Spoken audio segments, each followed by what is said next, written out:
Message is being broadcast by the Department of Defense of the Republic. At 2 a.m. Eastern Standard Time, multiple unidentified objects were confirmed to have entered Earth's atmosphere. Discovery Houston, 20 seconds to LOS T-drift. Roger, nice to be in orbit. The first message that comes to you is you are a divine being. You matter. You count. You come from realms of unimaginable power and light, and you will return to those realms. The vast stretches of the unknown and the unanswered and the unfinished still far outstrip our collective comprehension. 5, 4, 3, 2, 1. Broadcasting from Forest Tower Studios, all the way from the Deep South. Now, here is your host, Joe Root.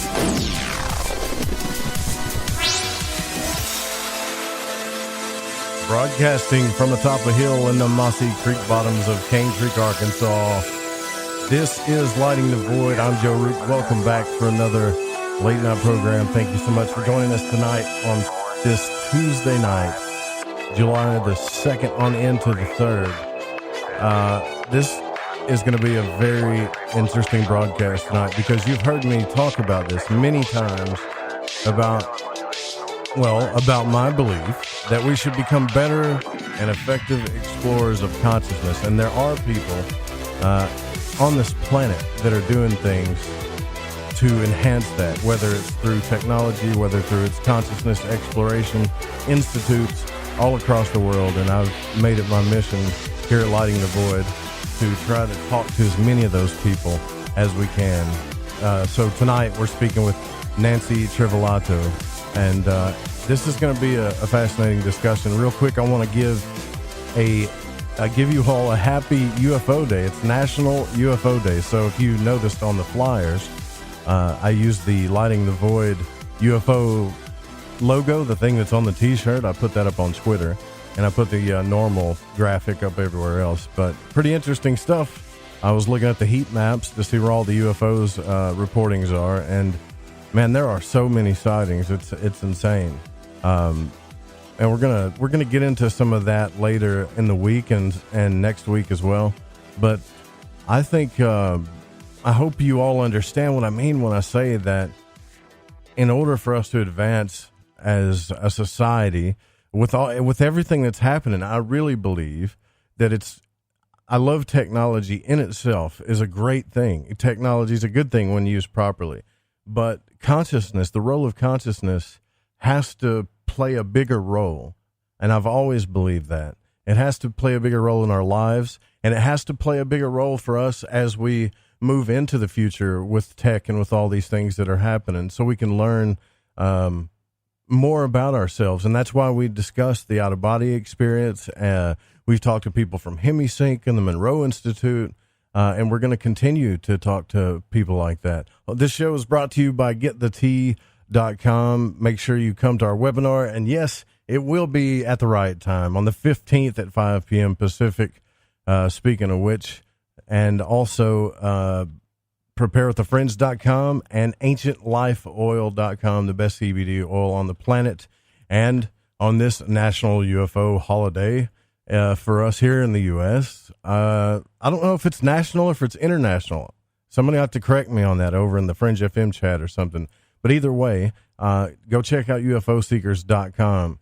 Tim has been on a really big mission here lately, and he's our partner at the Fringe FM, and he's been becoming a bit more of an activist when he's speaking out against some of the things he feels are wrong when it comes to investigative journalism. So that's a good thing. In any case, go check it out, UFOseekers.com, youtube.com/UFO Seekers.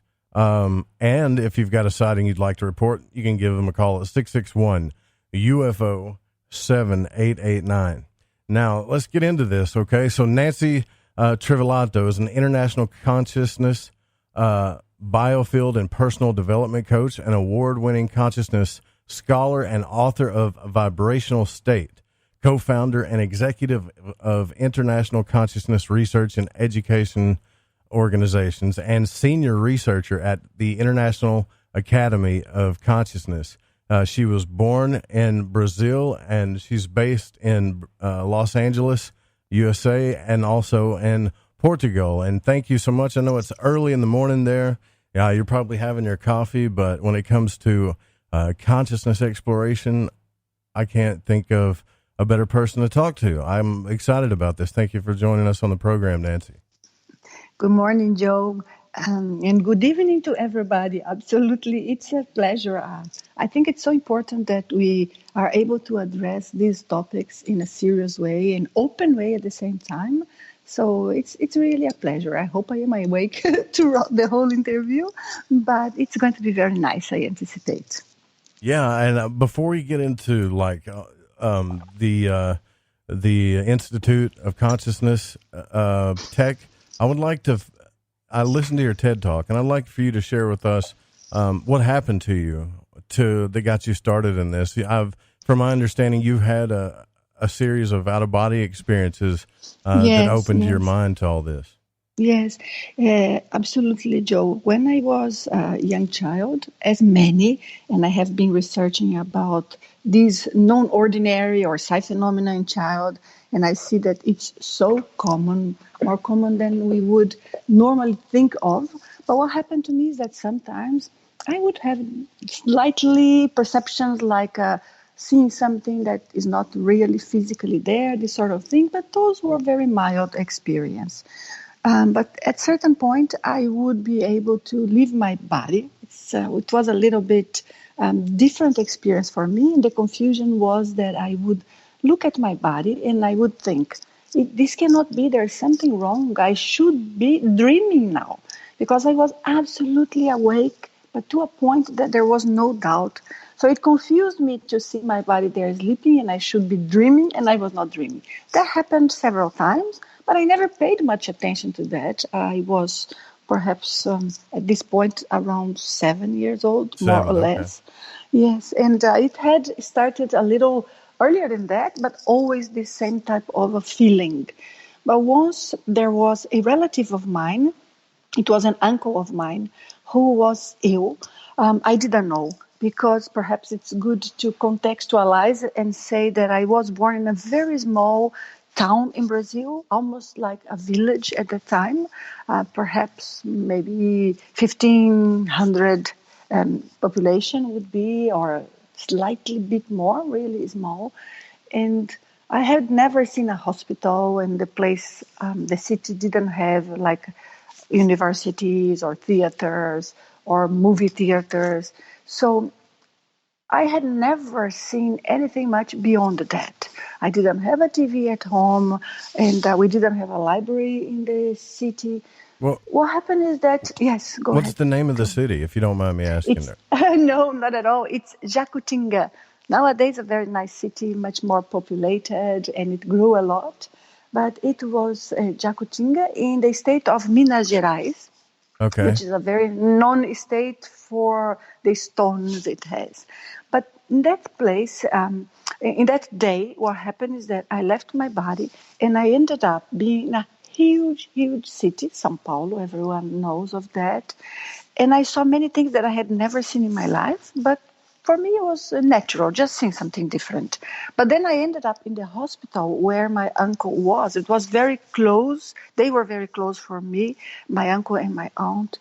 And I saw him like lying in bed with all sort of tubes, of course, breathing with the help of some equipment, and he was receiving sorrows in his veins. And that environment was for me very strange. Mostly what called my attention and made me at that point come back to my body. I never said in my mind at that moment it was coming back to my body. I was not fully aware that, hey, I am outside the body. There was just something that would happen. And then I saw like a little tube coming out from his abdomen. And sometimes a little like reddish liquid would just drop into a glass jar that was on the floor. So that is what made the most strange thing to me. I still have in my mind the image of the glass jar there. But anyway, I woke up next morning, everything normal. Didn't mind much about that. Didn't even mention it to my parents or anything.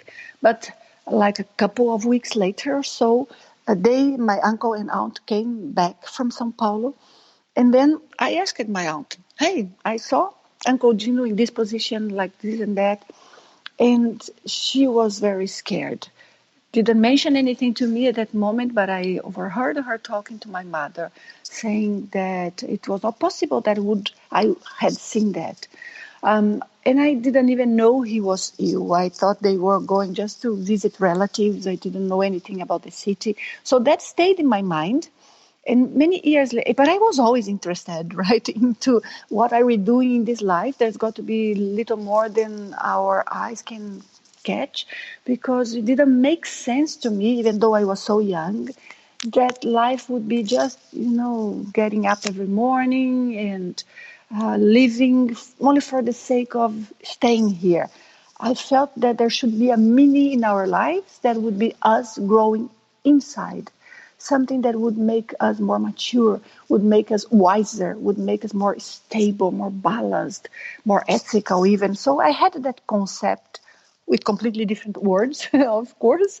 But so that the fact that experience stayed in my mind many years later, when I kept studying about the occult or the spiritual matters. I do not even know how I would call it at the time, but I was... Yeah, I call it the occult Makes or sense, hidden right? things. Yes. Yeah. Good.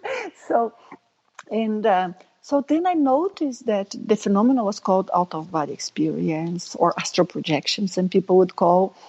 And there was so much still to study about that. I felt compelled to help doing research on that, because I studied everything I could put my hands on at that time. And there was not much, for me at least. I wanted more and more and more. So I say, okay, I want more. There's not more. So I'm going to, engage into studying this. And I have been doing this for a very long time. Did you tell your parents, though, like when you talked to them or as you grew up, did you try to talk to any of your friends or anybody in Brazil? Did you talk to anybody about it? I did when I was a little more mature, maybe around my 20-something. And but I didn't have anybody that would be very knowledgeable. When I met a friend that knew a little bit more about these topics, I mentioned to him the astral projection, and because I read an article in a newspaper. And the first thing he told me is, "This is very dangerous. You should not do it. You may never come back to your body, and something may happen to you out there." So I refrained myself from trying to leave the body at will or something. Just years later, maybe like 5 years later, I got books that were better. And then I started trying to leave my body, and I managed to a few times, at will. Most of my experience were just spontaneous. Some people ask, how many experiences? I cannot tell. I have some very clear in my mind, some that I had taken notes. But it's always very difficult, because I think in terms of the out-of-body experience, Joe, it matters so much more the quality than the quantity. Because some of them, they can be quite fuzzy, quite blurry in our minds. Mm-hmm. It mixes with dreams, so people are in doubt if there was a dream or something else. But some can be more clear than our physical lives. And that leaves no doubt at all. Yeah. And throughout all of these decades in my career, I have been talking to people that have some amazing experience. And for me, one of those are so convincing, like in the case of near-death experience. One near-death experience that's really lucid and the person really see what they've got to see, well, that's enough to tell them something is out there. So I think it's very important to emphasize that, because some of our listeners, they want to be able to, and they think it's very important that somebody tells they had lots of experience. But I think the way they see the non-physical life, it's more important than the words they say about the experiences they have had. So I have learned quite a bit, but we have always more to learn. So One I'm thing I was curious going. though about Yes, go ahead. Joe. I'm curious about the culture side of this a little bit, because Yes. I know you got some fascinating stories to tell about this, and the work that you're doing is awesome. But when was it when you started finding more people to work with? Was it in Europe? Was it in America? No, it was. I was still in Brazil, Okay. and I visited several groups, Joe, and each of them with their own names and their own philosophy. And I met some very, very nice people that I went to some of their encounters and would do some, group sessions, just talking and meditating and this sort of thing. But none of them satisfied what I was looking for. Because for me, the experience was very objective, and I wanted objective explanations, if we can call them that, something that would make sense to me in real life. Gotcha. And some of the things that I would hear, for me, were very difficult to understand. Like, for example, something is going to happen and all of a sudden everybody will disappear and only the good ones will be selected. I was still quite young, maybe 18, 20s at that time. But I would say, but what tells I am the good one? Well, you're talking about the So, rapture, where they think God's going to come take yes, certain people. yes, certain Yeah. people, and then everyone else will disappear. So some groups would claim things like that. So I thought it was a bit strange to me, something that was a little out of the blue, according to my experience and what I was looking for. But I see that they were very convinced of that, and they would live their lives based on that. But to me, it didn't make sense. So I didn't feel I was necessarily better than others or more deserving to live than others. I felt that everybody had good points and bad points. Some days we are so well, some days maybe we are not at our best. The only difference I would say is when we are well, some of us can be super balanced and ethical and with expanded consciousness, while others will have less of that. And some can have days that are really bad, but our bad days, perhaps for most of those who are listening to us, we are a little down, a little impatient. We do not know if it's because we didn't sleep well or something else, but we don't go to the point of hurting somebody, or at least I don't. Right. So I think what changes is what are the limits of how bad we can go when we go down in some moments, and how good we can be when we are really well.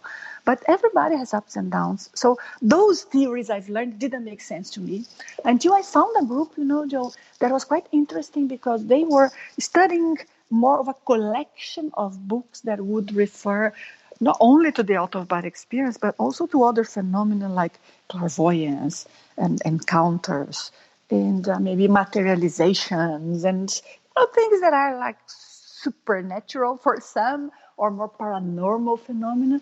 And there was a little bit more of a scientific approach, like trying to put together all of the accounts and try to make sense of why this happens and how this happens and what are the most common sensations. And I liked, for me, this was very technical. This was much more scientific in a way.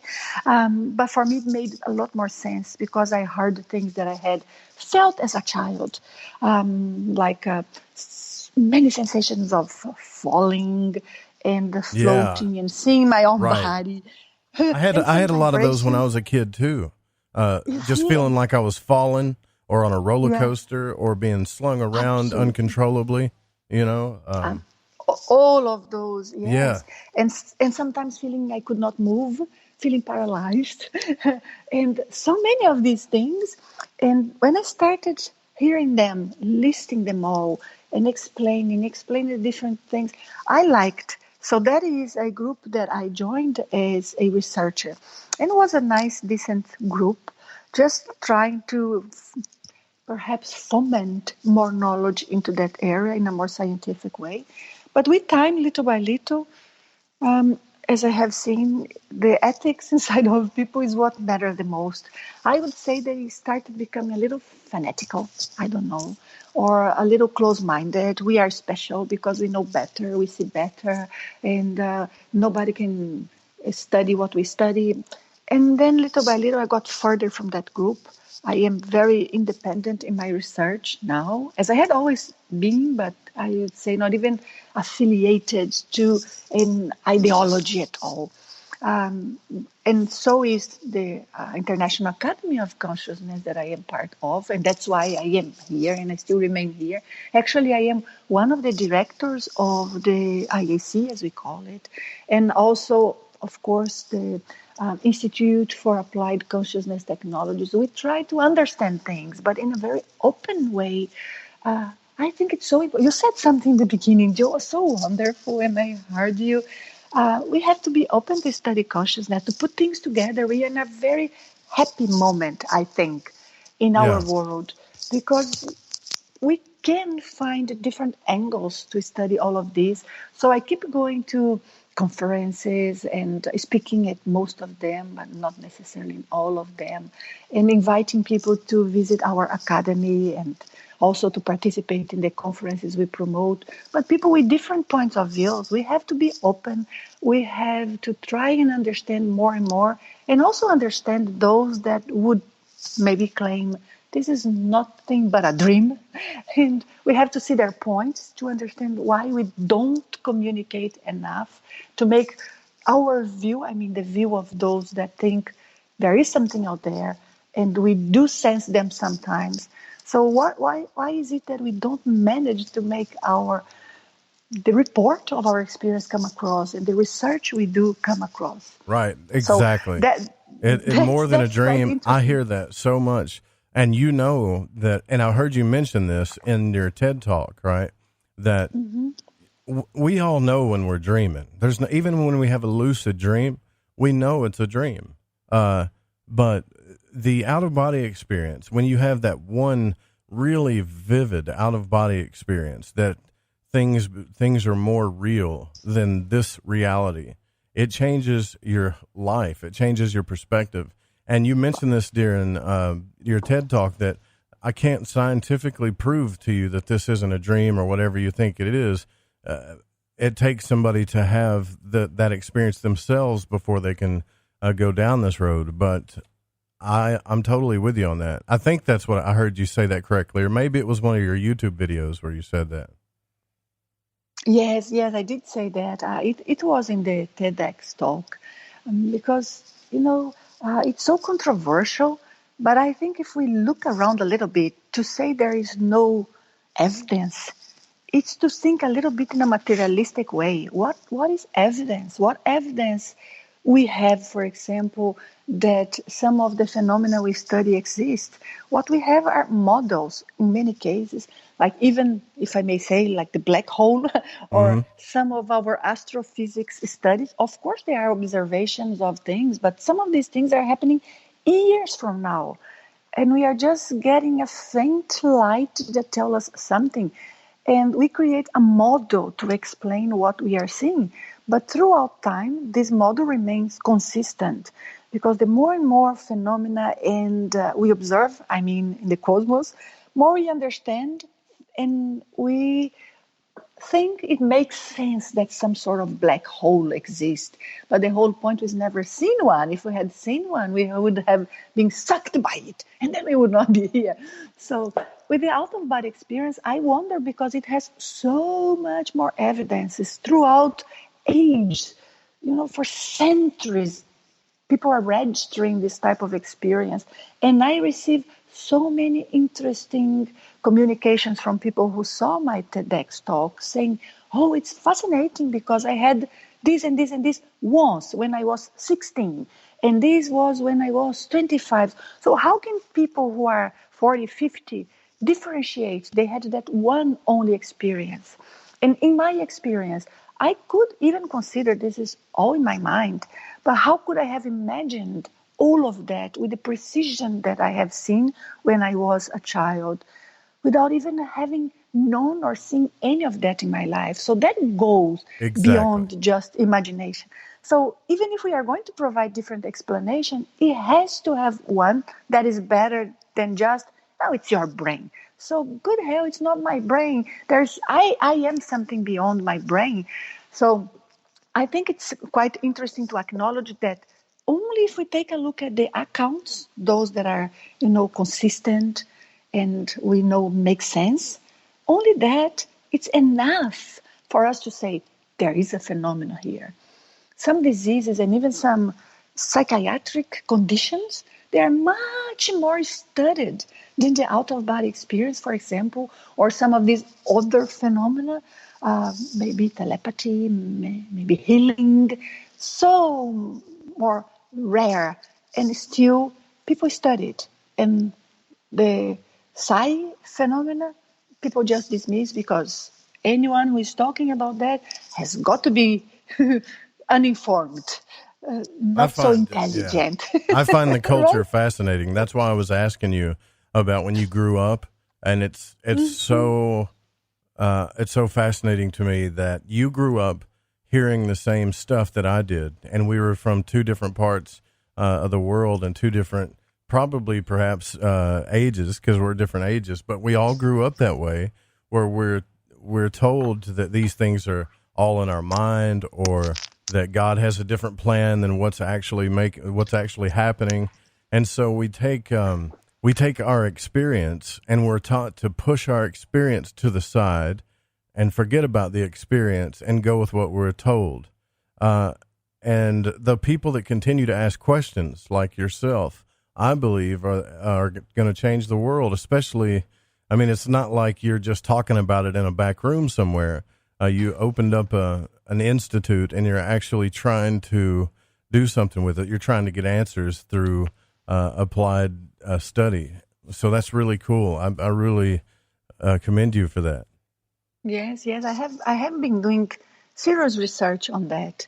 And I even took a degree on research, specifically research methods, to try and see, better ways to study all of these. But regardless of what we publish, and I have published, a large book and several papers, but regardless of that, I don't think we can just ignore people's experience and ignore, Right. what we feel inside of us in our everyday life. And when I talk to people, I see that it's so much more common than we think, this experience.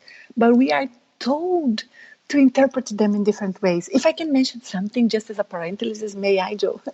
I remember moments that I had. I would go to Cyprus, and I went there for conferences and courses, lectures, a few times. And there was a lady that was very open and would bring me to her show.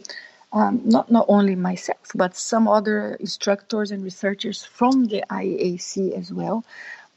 But, they are a very religious country. Very few people would be open-minded to that. Much more religious than our countries, yours and mine. Even. And on air, people would ask questions. Some would come and tell the most amazing accounts of out-of-body experience, mainly because that is the topic I was talking about. But so amazing, Joe, like my experience, that there cannot be any other logical explanation. In my mind, there cannot be. I don't think I am special. I don't think nobody interfered with that. I don't think this is supernatural, in my opinion. This is natural. We are just ignorant still, partially, of some of the natural attributes or characteristics or capacities we have. And so these people would come and tell the most fascinating thing, and they would just say, God sent me a messenger. Or they would say, God saved me. Or they would say, I saw heaven. So the interpretation of the experience, that is so vital. Sometimes the experience shakes some people's belief. Yeah. But if you are Exactly. too much, I will put a very strong word here. I hope the listeners forgive me, but I think it's what described the best. There is some sort of brainwashing because we are told how to interpret, and we are told some things are a sin or a disease, abnormal, whilst we are told something mean, we are special. And if we were just left to interpret our experience by ourselves, I think we would be in a little better situation at this point. I am doing a research, and I would love if we could reserve some half an hour to talk about that later on. Yeah, absolutely. But I am doing a research. I'm doing a research on people who had experienced their childhood, and I have been researching children as well.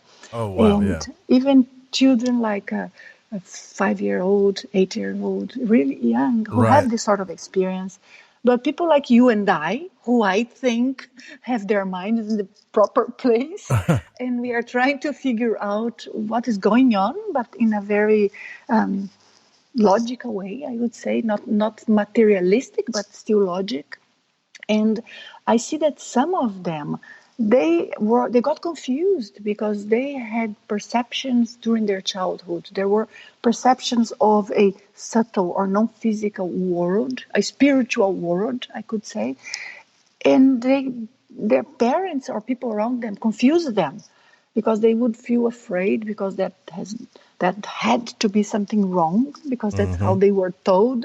So I think if we just leave them be and interpret their experience, would be better than trying to, format our minds into saying it is something specific. Well, but yeah, we human beings, yes. So go ahead, Joe. No, I mean, we can absolutely get into that stuff because everything that you mentioned, is stuff I've brought up on this show that I talk about so much that I'm curious about. Why do children have these experiences, especially very young? I've even mentioned, like you said, even young children, almost above toddler age. And I'm curious about the research you're doing, too. Fascinating. Yeah, we'll be right back with Nanci Trivellato. Don't go anywhere, guys.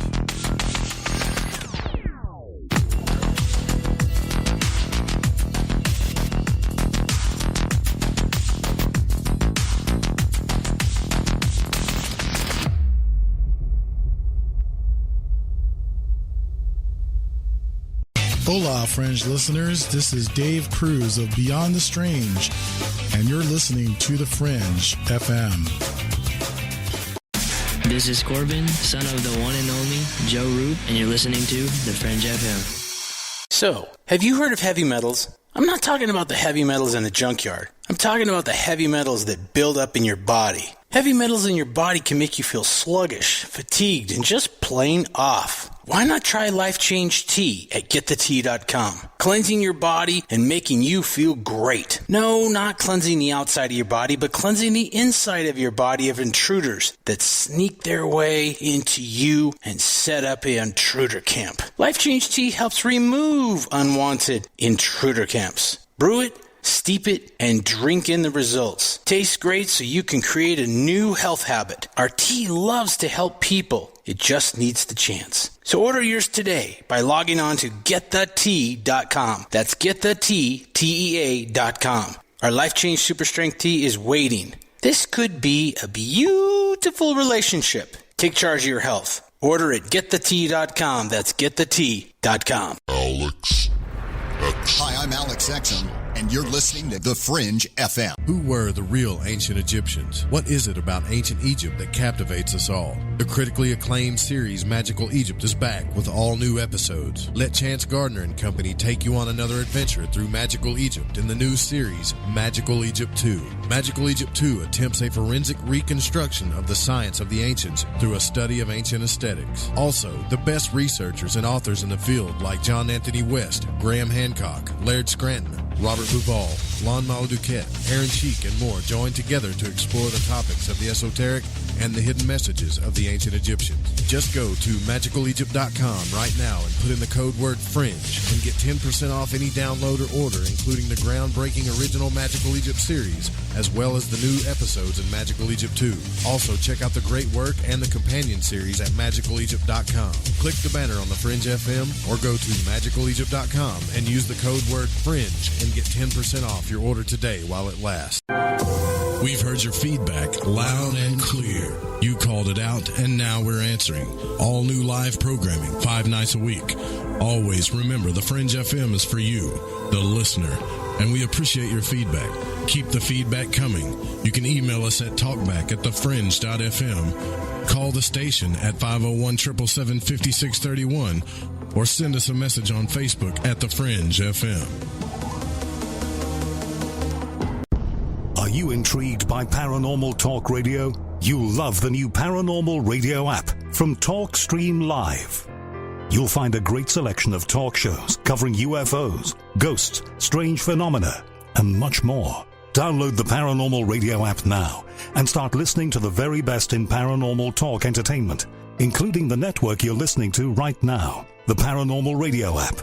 Free in Google Play and the iOS App Store. All right, everyone, this is Justin from the UK. Excuse the chitty. If you're into the Fringe and you want to hear the brass tacks, my old china plate, Joe Roop and his guests on Light in the Void will open your mince pies. You need to shut your north and south and use your 10-speed gears and listen to them bubble.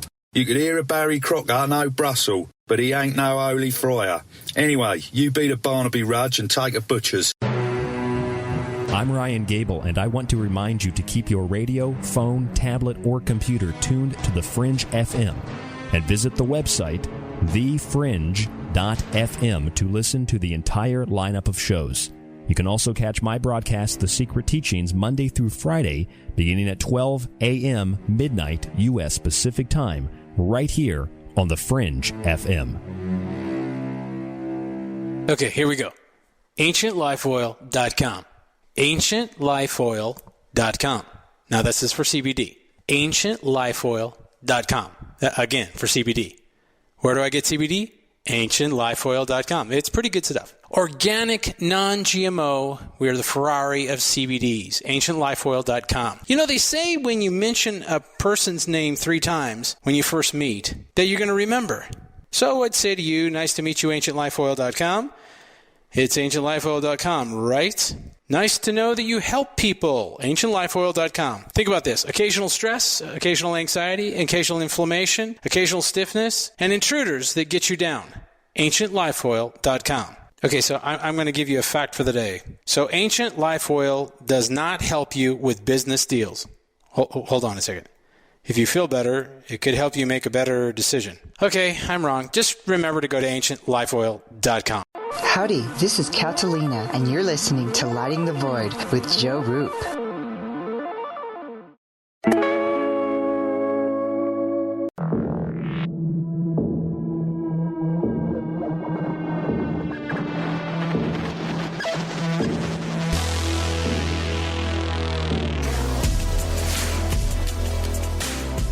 All right, welcome back to Lighting the Void. I'm your host, Joe Roop. Tomorrow night on the program, Walter Bosley will be joining us. And then for the 4th of July, we'll be taking off that night. I might stop in and say hi to you on the radio station. I don't know. But I plan on spending that night with my son. And then we'll be back Friday night for open lines. But tonight, we are talking about consciousness research, the out-of-body experience. And our guest tonight is already hitting me with some of the questions that I've been asking. Nanci Trivellato. And is, by the way, just in case so you guys know, it's early morning where she's at, so she's having a cup of coffee. But just so you know, she does have her master's in science. So when it comes to research, you do kind of know what to do when it comes to the scientific method of things, right? Or how to look at things and ask the right questions and then possibly do the research. Do you guys do it like in a laboratory setting, or do you stick to a certain hypotheses, or how do you guys do this in the organization? Different methods. We have several research that we have conducted. I have conducted some, other colleagues have conducted others, but mostly we try to understand how these phenomena happen. What is it in ourselves? I cannot even say our bodies, because I think we are more than just the body. We kind of feel that, and these topics of non-locality that some people talk nowadays shows evidences of that. It's so simple concept, but we do seem to grab ideas that are beyond the body, as was the case in my experience in early childhood that I told you. Right. So we do this research, but we are more interested in what is different between myself and someone who never, ever had any of this experience. Because as we just said in the first part, Joe, some people, they do have experiences. Just they interpret in ways because their minds were formatted to never even consider the possibility of this experience being real. But some, it seems they really don't experience anything. So what is the difference? Why this happens? And mostly, if I had an out-of-body experience and I saw something that was far away, how do I transfer that information to my brain? Can my brain mess up with the memory that I have from that experience and distort a little bit? And that's why people sometimes interpret in a kind of a religious way or according to some folklore instead of just observing what they saw, period. So those are some of the questions that we ask. But we have all different experiments with EEG, with fMRI, the functional magnetic resonance. We have experience that are based on collecting reports or giving people a task that is seeing something that is in another room, that is triple blind, nobody knows what it is, it's randomly generated image, and we try to collect who claim they had out-of-body experience and what they report there and compare. So there are so many things. Also surveys. But the truth is, there is a demand, if I may say, Joe, on how we can prove or find evidences for this sort of phenomena that is completely different than the demand required in any other areas. Some of the clinical trials we do nowadays to verify if a drug works for a certain disease, or some of the numbers or significance they look in the result of some of the statistical research. And I have studied a lot of how statistics work, and this helps us to understand that we are all dealing with probability. But when it comes to numbers, the numbers evidencing that out-of-body experience, just to pick one of the different phenomena, can be any different thing. Can be telepathy, can be we picking information from something that's happening far ahead, can be intuition, can be a premonition even. But some of these phenomena, the significance statistically we have in their results, it's much, much, much higher than the significance of these drugs. But when we are talking about a drug or the brain or something physical, okay, that significance is enough, even if it is to give a medicine to half of the world. But when it comes to clairvoyance, when it comes to somebody sensitive to someone's energy or what's happening far from them, then a completely different requirement is expected from the scientific community. So really, I think we are dealing here with something that is more of a myth or prejudice, better saying. Is that what you mean by the evidence, the requirement and demand of evidence is different? They're a little bit harder on you? Yes, absolutely. And the prejudice comes from the birth of science, which I am totally in favor of, not of the prejudice, but of the scientific methodology. Sure. Because before, everything was interpreted as something mystical. If there was, a healing, it has got to be signed this, signed that. Our God, my God is better than your God. And that's why miracles can only happen in my religion, and everything would be interpreted as something supernatural, but religious focus or point of view. And there has got to be a transition. Is still holding a bias against this, you think? Yes, because there's got to be a big transition at that time. So what they said is, all of this is rubbish. None of this happens. There is a scientific, logical explanation for all of that. So I get that strict position was needed at that time because science was done by religion. And I'm not criticizing that because those are the ones that furthered knowledge a lot. But we needed to break this mystical view of phenomena. But now, so many hundreds of years later, we are still considering anything that talks about phenomena that are not purely physical It's just, religious. You are religious. And it's so crazy in our society, if I may further here a criticism to society. In general, it's so crazy because if I say, Joe, in any place or in most places, that I studied these things because I religiously believe there is something beyond, and it's a religion of mine to believe we can manifest beyond our body, I am accepted. Because I'm just telling a case that, deep down, it's not really real. It's just in my mind. So people accept. But if I say I'm studying this scientifically and we would like to understand this better and show to humankind that these phenomena are possible, they have nothing to do with religion. You believe in whatever you want in your religion. One thing is not the other. Then I am seen differently and I am in a much harder position. It's very rare to find people that they would accept this and accept the ignorance, because in medicine we accept the ignorance. Exactly. I was just fixing to ask you that.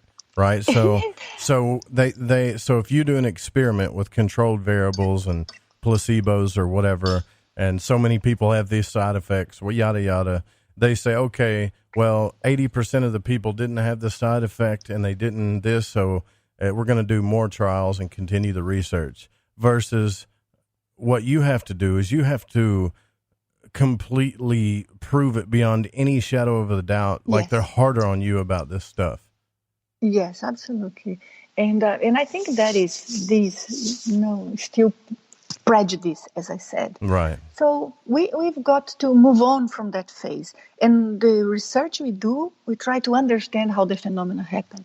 And if people think it doesn't exist, we respect. It's fine. Maybe, let's continue studying and whatever. But we cannot be stuck on this point. So I do a lot of my research and with this in mind. And I've known so many great scientists, really. Some scientists that, they could be Nobel Prize.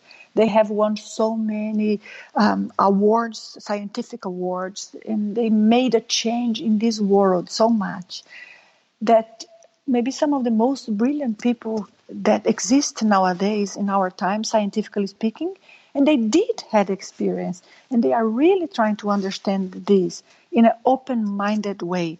So, okay, let's keep moving on and let's hope one day we can make a paradigm shift. That's what we are looking for, trying to contribute. We are not looking for, in a sense, that we want to make this happen like fanaticals, but trying to contribute to science, to make a paradigm shift in which when we examine any phenomena, we can consider that there's got to be laws that are beyond just the very non-stable physical laws we have. I think quantum physics touched a little bit at that. Oh, yeah. I'm not a physicist. I cannot discuss quantum physics, but we understand the minimum of how it operates.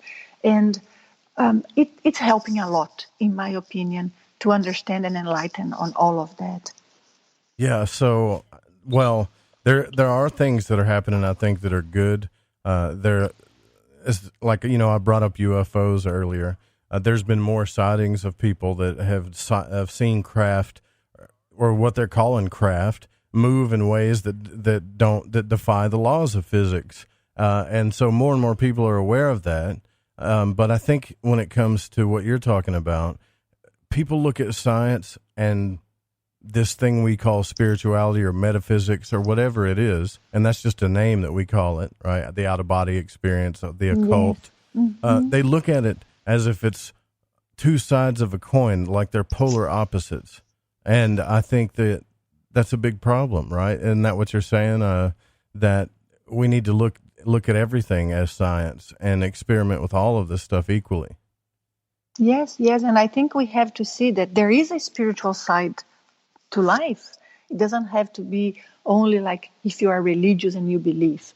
We feel there is something beyond many of us, and I believe those who are, participate in this show and they listen to the show, they feel there's something beyond. Oh yeah. So we can match the two things. It can be yes, we have a physical world, and yes, it seems we have a non-physical world.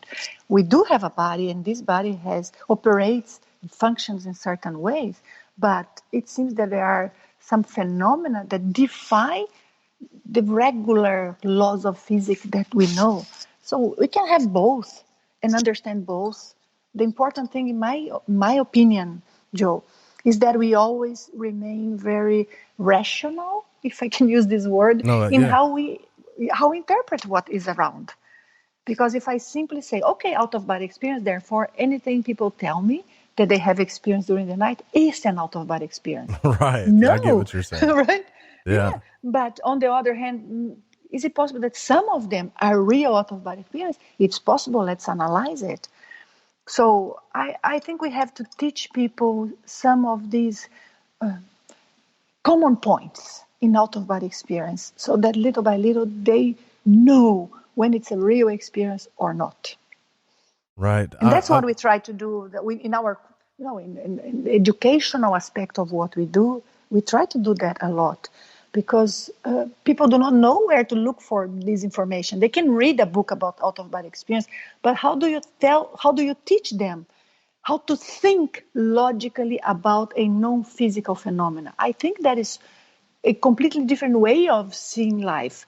Not in a mystical way, in an objective way, but how do you analyze it? If somebody comes to you and say, okay, I had this out-of-body experience, how do you make sense of that to think, yes, this is possible according to what has been studied about out-of-body experience? Or how do you hear that to say, no, this person is cuckoo, it's just imagining? Because some people, they just imagine, period.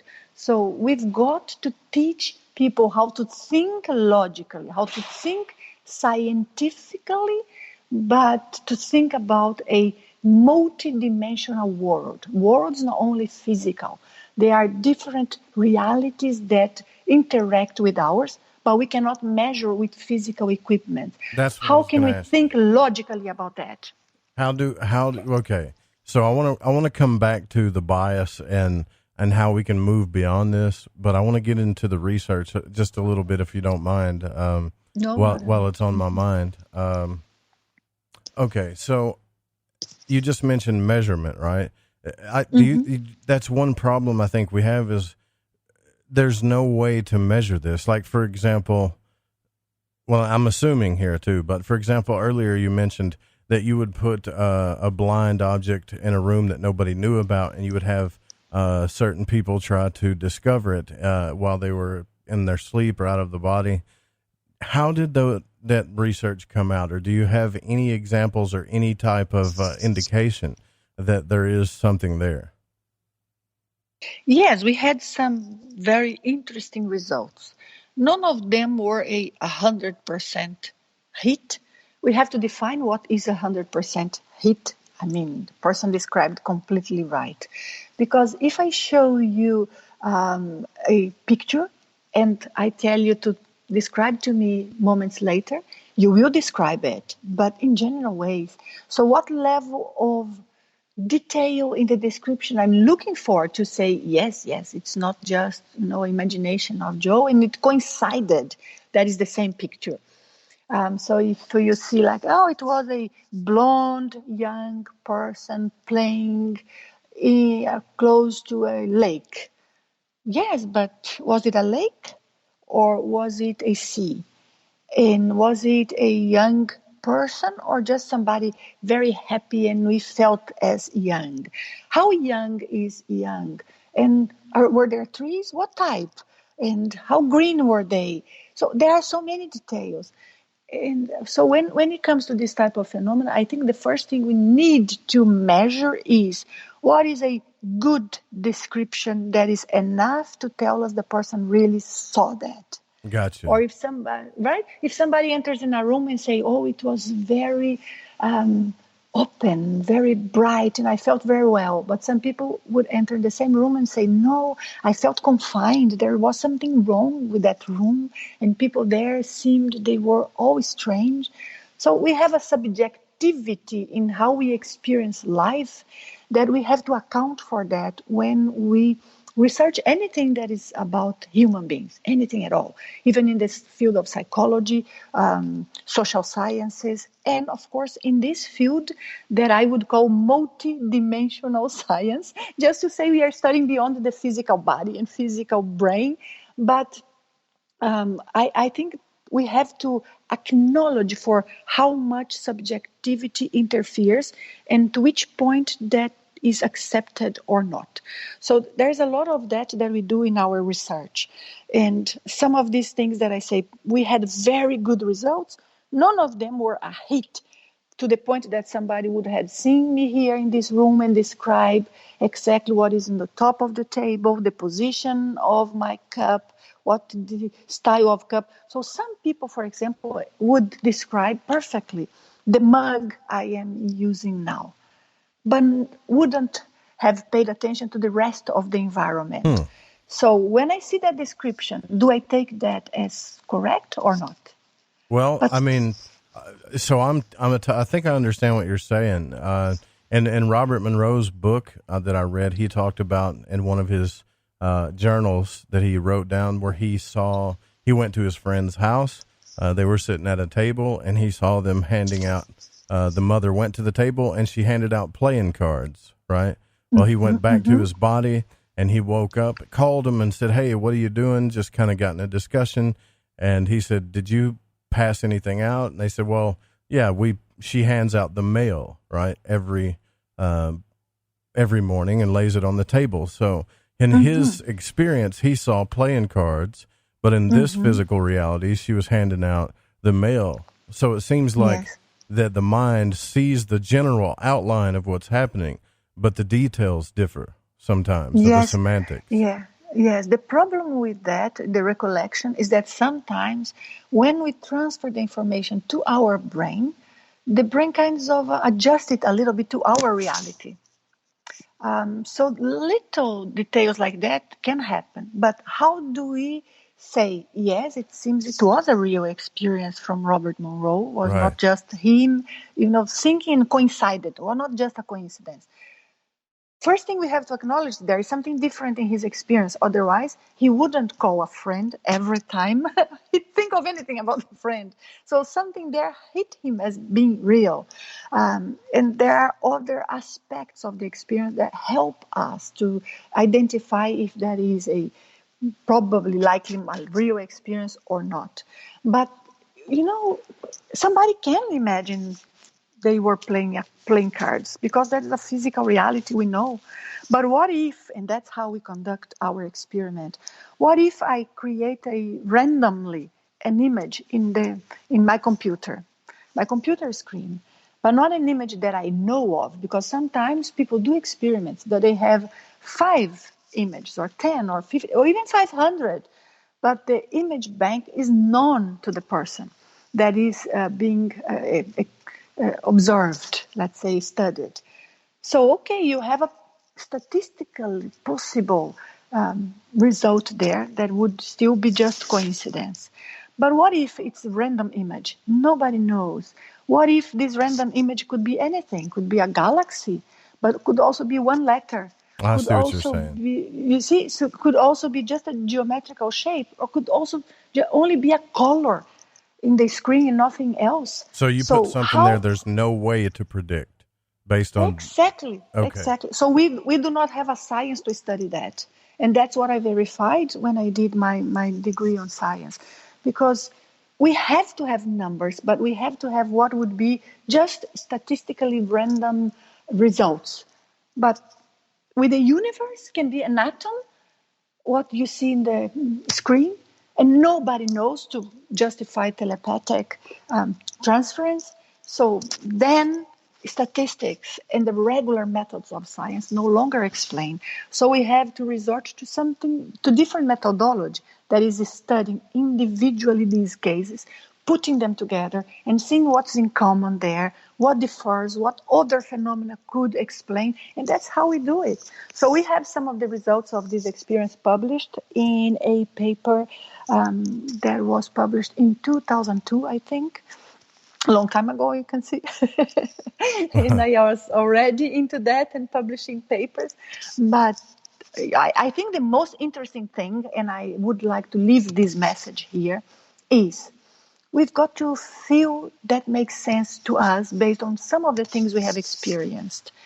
And it's so much more important to have one very lucid conscious experience than to read a bunch of books that just tells you how it is felt. We have to see how the person feels. And as I mentioned in the beginning of our talk, Joe, I received so many accounts from people of all ages and things that have just happened to them 1 week ago, but some happened like 30 years before. So when we look at all of that, it's much more evidence than anything else. And it helps us to understand how this works. And one experience like that is more proof than anything. So it's important that we see how we can increase the number of experiences we have. I think that is how we would help the most science. I got you on that. See, so that makes sense, right? So that's why you're the scientist, and I'm just the guy. Because when I read Monroe's book, and you know that happened to him a lot. He would see certain situations and find out later that the details were different. But what you're doing is, you know, and he would even mention in his journal, I could have predicted this. Did my subconscious know this happened? Right. But what you're doing is putting things in places that there's no way to predict this stuff, and then also studying the details. That's fantastic. When we come back, I want to ask you about some more about the research and talk about why some of these things happen to children more than others too, because that's a fascinating discussion. We'll be right back, guys. Don't go anywhere. Wonderful.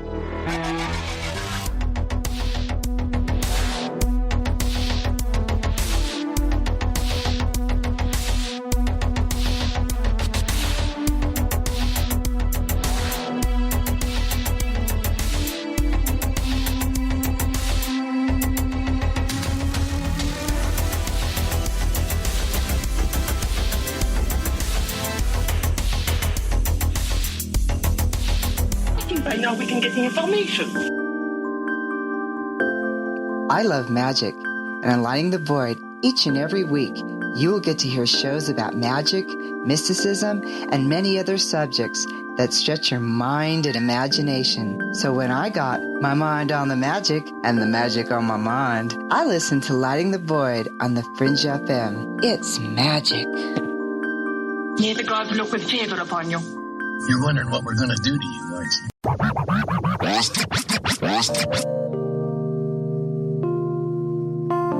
This is Elle. I listen to Lighting the Void because it's interactive radio with good content, interesting guests, and a humble host, sharing this journey through the esoteric. Hey, Joe Roop. Thanks for having us along for the ride. Thank you so much. What a delightful evening. Well, I got a lot of ground to cover.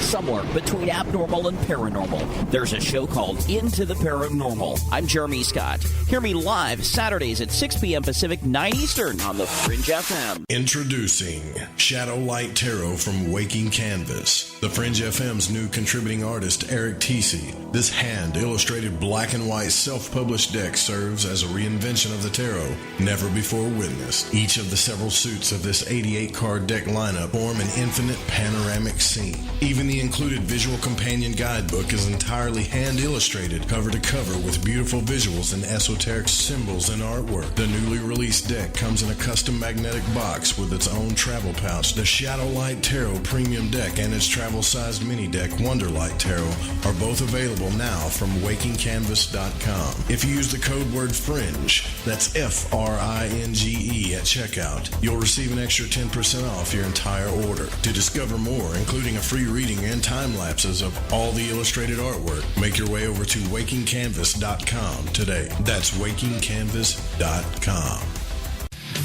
We all have that story to tell in our lives. The winds were howling, the ground shook, you could hear rushing water, and then history repeats itself.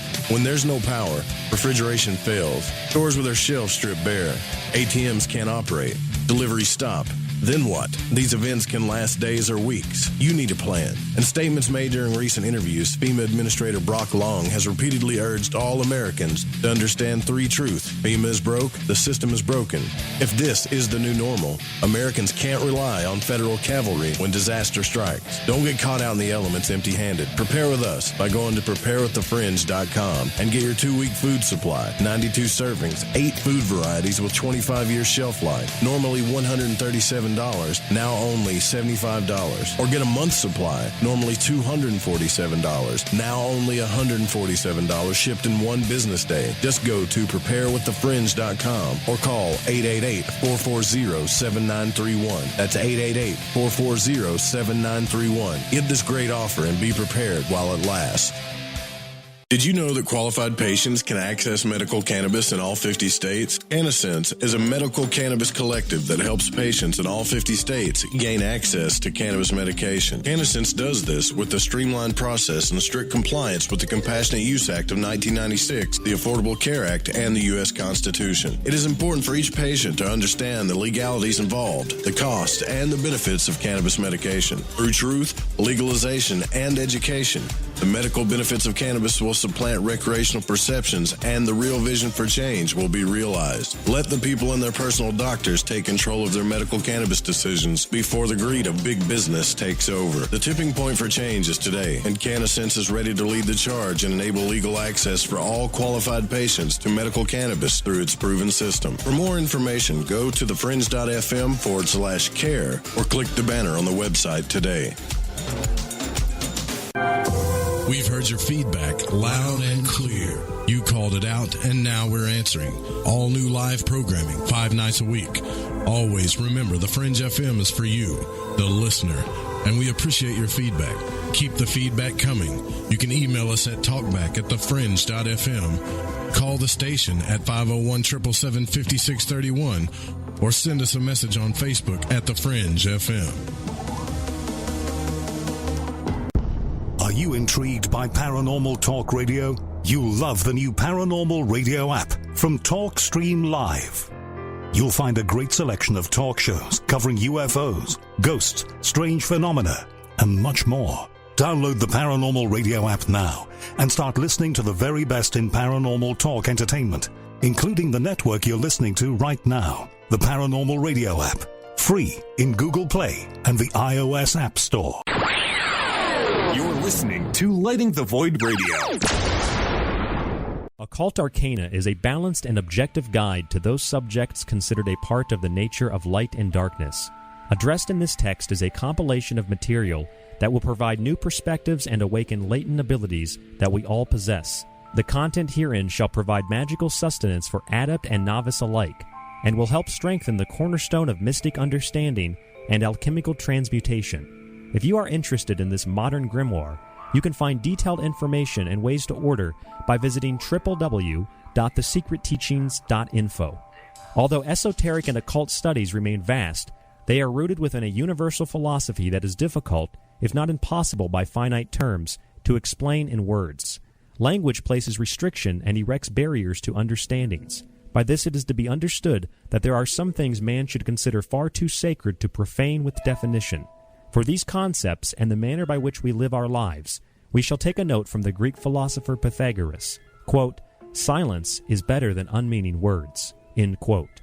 To get your autographed copy of Occult Arcana today, simply visit www.thesecretteachings.info or email The Secret Teachings at rdgable@yahoo.com.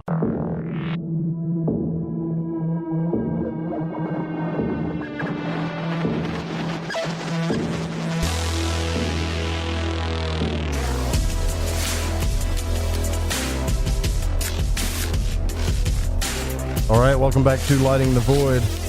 Tonight we are talking about consciousness, the out-of-body experience, the exploration of consciousness, the implications of what some of these things mean. And we're here with Nanci Trivellato. And I know I'm saying that wrong. I would like to hear that, and you're fabulous. I love your accent, by the way. But you say it correctly. Can you say your last name correctly so everybody can hear it pronounced right? Yes, it's Trivellato. Yes, you are pronouncing it very well, actually. Yes. Yeah, but that's it's an beautiful. Italian name. I got you. Wonderful. And just so everybody knows, if you're just now tuning in, that you have a Master's of Science. You're also one of the co-founders of IACT, which is the Institute of Applied Consciousness Technologies. And some of the things that they study or research, there is the consciousness research and applications.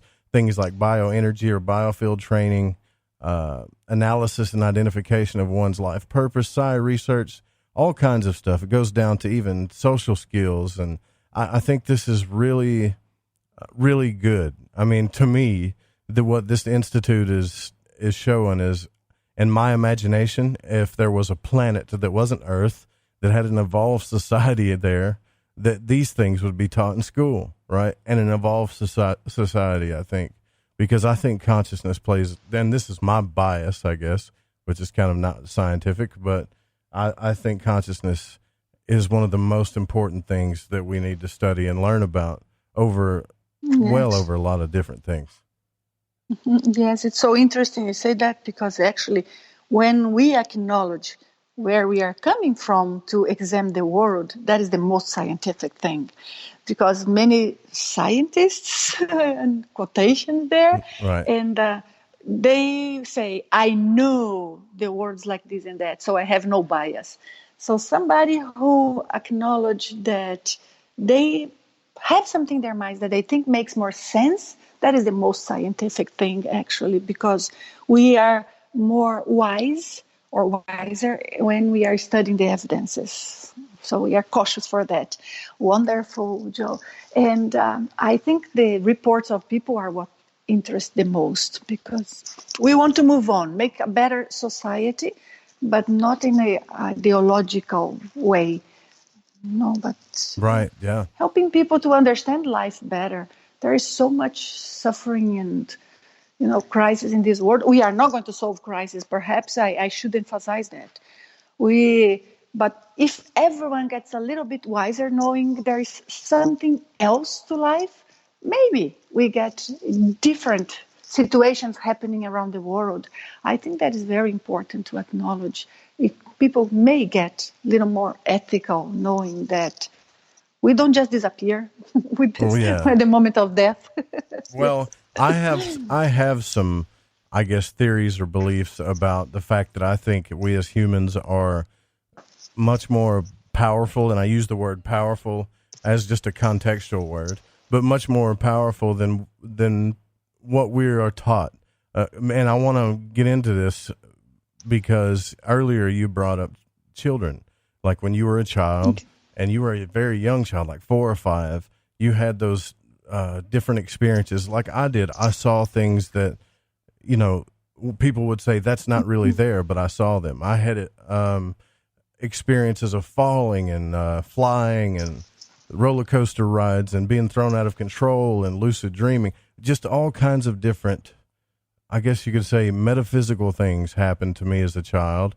And I find out through talking to people and studying with other people that it happens to every child. And somewhere along the way, well, most children, but somewhere along the way, we shut that off, or we're told to stop thinking about it. So our focus goes away from it and it's gone forever. And I'm just curious what your research or maybe what your thoughts are on that when it comes to children. The explanations would vary, but I think children are much less formatted in how they think and see the world. Also, I think there are some explanations that are, how would I put it, physiological, but not physical. Like less strong connection to the body, because a consciousness, if we consider it existed before, then the consciousness, when it's using a body, it's more recent connection. So, but for some reason, either be that just sociological, in terms that not having so many information of life that would format the way of thinking, or either be that a para-physiological, para means not only of the body, but the way things work in a more ample or multidimensional way. It doesn't matter. Still, it seems children have a lot of this experience. I told you, Joe, some of my experience as a child, and most of them were super nice. My out-of-body experience were always nice. I never had a bad one as a child, okay? But never, everything was good. And sometimes I would sense people around, and you look and you feel there is someone there, but there is no one there. But it's more than just a fuzzy feeling that I have sometimes. Sometimes I would see them. But to me, they were all normal. I mean, I didn't pay much attention to them until we moved from one house to another. And that place, that new house I was in, the energy, the energy field around it was not as clean, as balanced as before. Some people had lived there in the neighborhood that were not so positive. I see what you're saying. And then, that's what you mean by physiological, right? Like yes, but we sense something with some sort of energy in our bodies. So people call it chakras or meridians. But this energy field that we have, we sense things that are in the environment. But sometimes we sense in a completely unconscious way. We just infer, okay, I got an intuition, but it's a real sense. And for me, when I was in that house, I started having experiences that were very, very scary. And I was very scared as a child.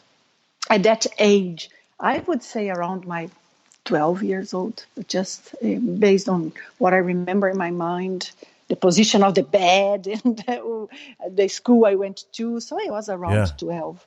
And I started having this scary experience because sometimes I would just lie in bed and feel that there were people talking to me, but I was completely 100% awake. And sometimes that would wake me up in the middle of the night. Yeah. And then it would be so fearful, so frightening. I was like paralyzed, couldn't move. Not because of the sleep paralysis, because that also happened a few times, but usually that is very short. But sometimes because of fear, I would be frozen. And I would be for like 2 hours in bed, feeling all of those people around me, but people, I'm talking about spirits, non-physical people around me. And those presence that I could sense, they would make fun of me or something like this. And the fear was unbearable. It got to a point that I didn't even want to go to any room alone during the day because I would sense them and I would see them and I would feel them sometimes calling me or touching to wake me up. So I spent like maybe 1 year like that. And then little by little we moved, we changed place again, and it got better. But that 1 year for me was important in my life because that made difference. I valued more my experiences. When everything is okay, you just get out of your body and you see something once in a while, you don't stop to think of that much. But the fact that I was afraid and that I felt things that were for me so physical-like, so real, and made me think that I needed to search more for information. I needed to do something about it. And I think when people have these negative or frightening experience, they remember more than the good experiences. And for me, definitely was it. Because many of the good experiences, they were just okay, good, great. I didn't take note of them, and that was it. I was young. But these I could never forget. And that's why I started doing a study on children. Why children have this type of phenomena or how? Because I wanted to write a book. I am working on it, to write a book that would help especially parents to understand what goes on to their children, because I would be able only to tell my mother, I'm afraid. But afraid of what? I couldn't explain to her because it was so abstract.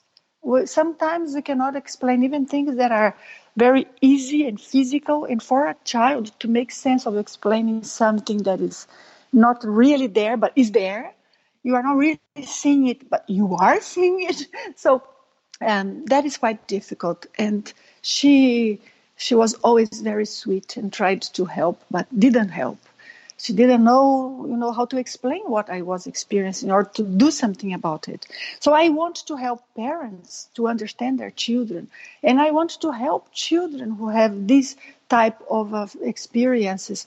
So I was writing a book or beginning to write a book. And I thought, you know what?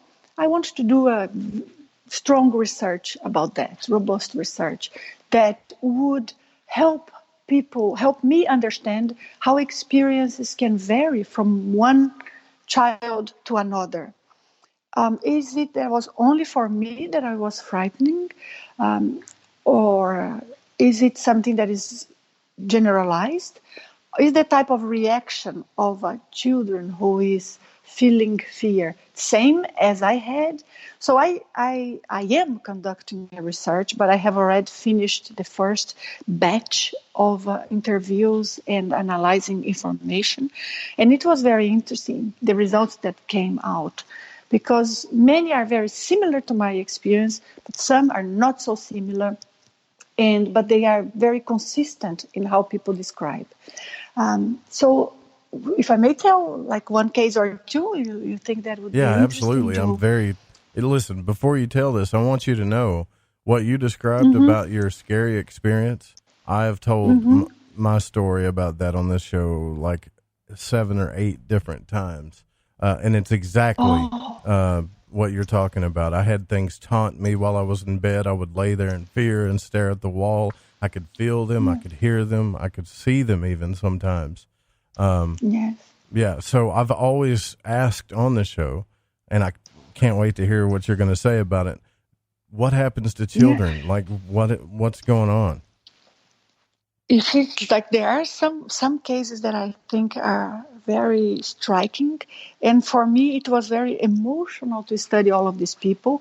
What I did was what I have done so far, and I still have other processes to move on with, but I have interviewed people. Many didn't even know me or my work or the work of the International Academy of Consciousness or anything.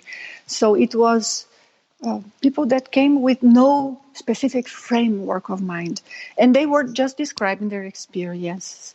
And I focused on experience that works somehow felt up to 14 years old. We have to cut until when we are young enough to be considered a child in that aspect. So I thought until up to 14 years old would be more adequate.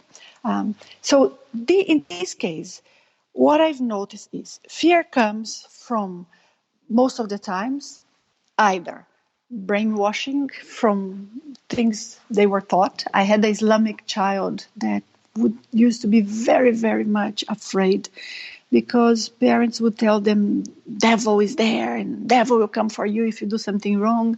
And sometimes a child does not know what is wrong, what is just a small thing.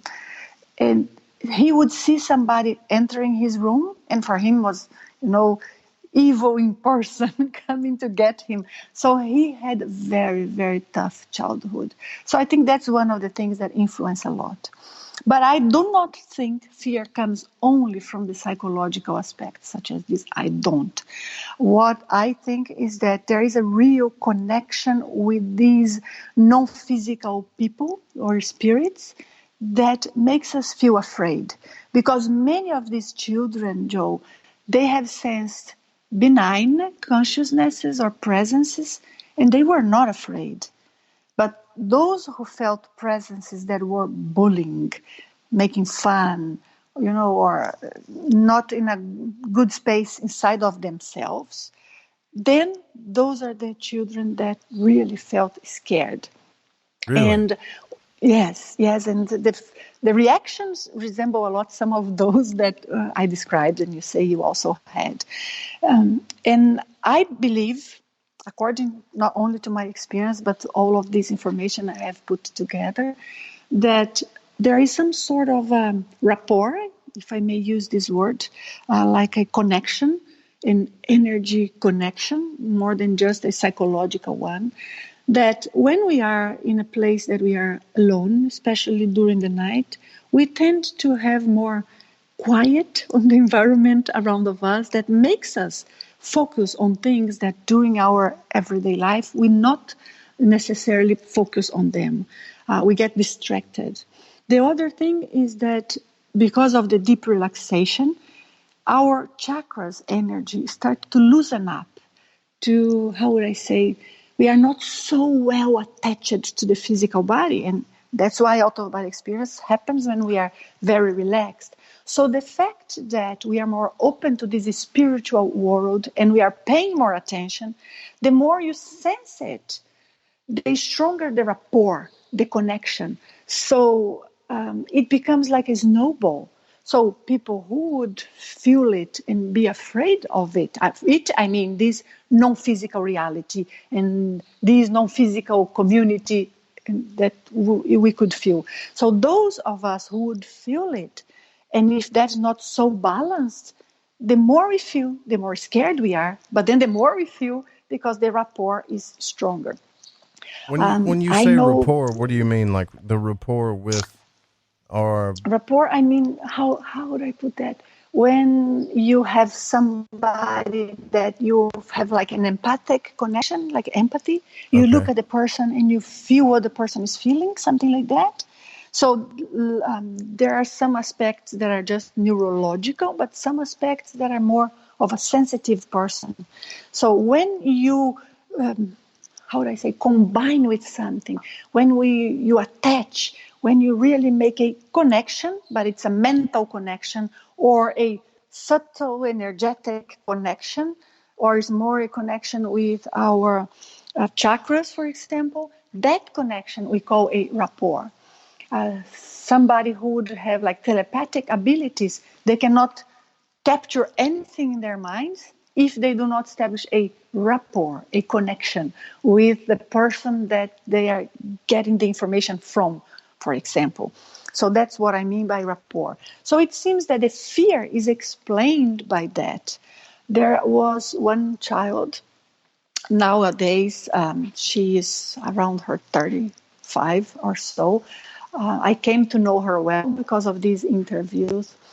And she had the most interesting case because she had a twin sister, and both of them would perceive this non-physical reality around of them. So that's why we call it multidimensional, meaning like each of these layers of reality would be a different dimension of life. We do not know how many, we do not know completely how it operates, but we know a bit based on what was possible to observe so far. But this girl, her sister, and herself, they would sense these spirits in the house. Some of them they would see every time, like in an aisle, in a corridor in the house. And she learned, this person that I interviewed, that if she would ignore them to the point that they didn't notice, she was noticing them, then they would leave her alone. But the more she would connect with them, the more she would sense and they would come closer and closer. She said that sometimes she would go through the corridor thinking of what she would do next day or something like that. So even mentally, they would not notice, she noticed them. But her sister was completely different. Her sister was so afraid that she could not face these spirits that she was seeing around. Because of it, her sister grew up much more traumatized of this phenomena. If you would tell her sister, would you like to have an out-of-body experience? She would say no, because for her, all of that is very frightening. She never had experiences that she would be able to handle them in a way that there was no fear. But for this person that I have interviewed, which is the other twin there, she was always like braver, facing things, doing things. Perhaps from all of the people that I have interviewed, she was the most sensitive one, with more of clear experiences.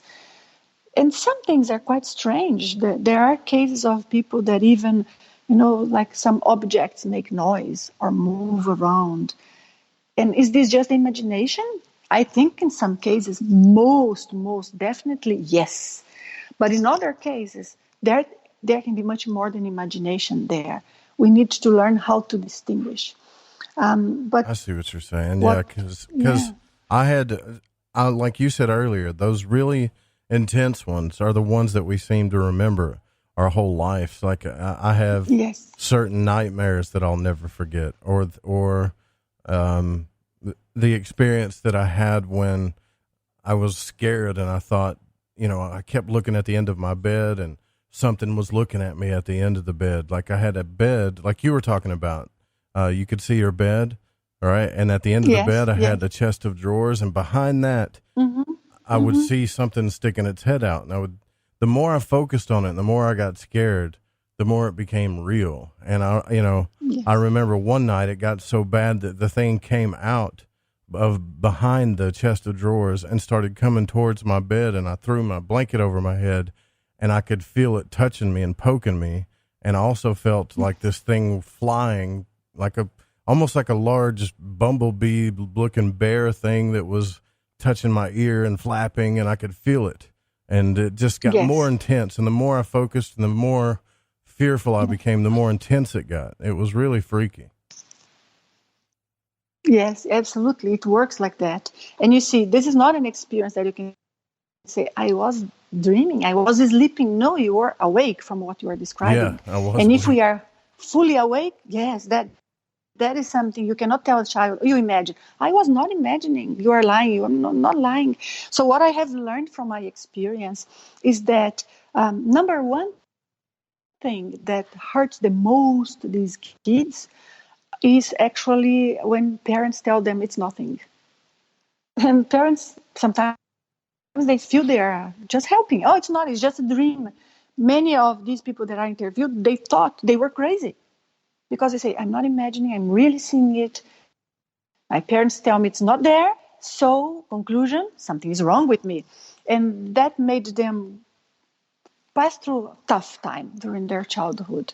At least I didn't have that because nobody understood what I was experiencing. But some people were even taken to psychiatrists because they thought the person was not well.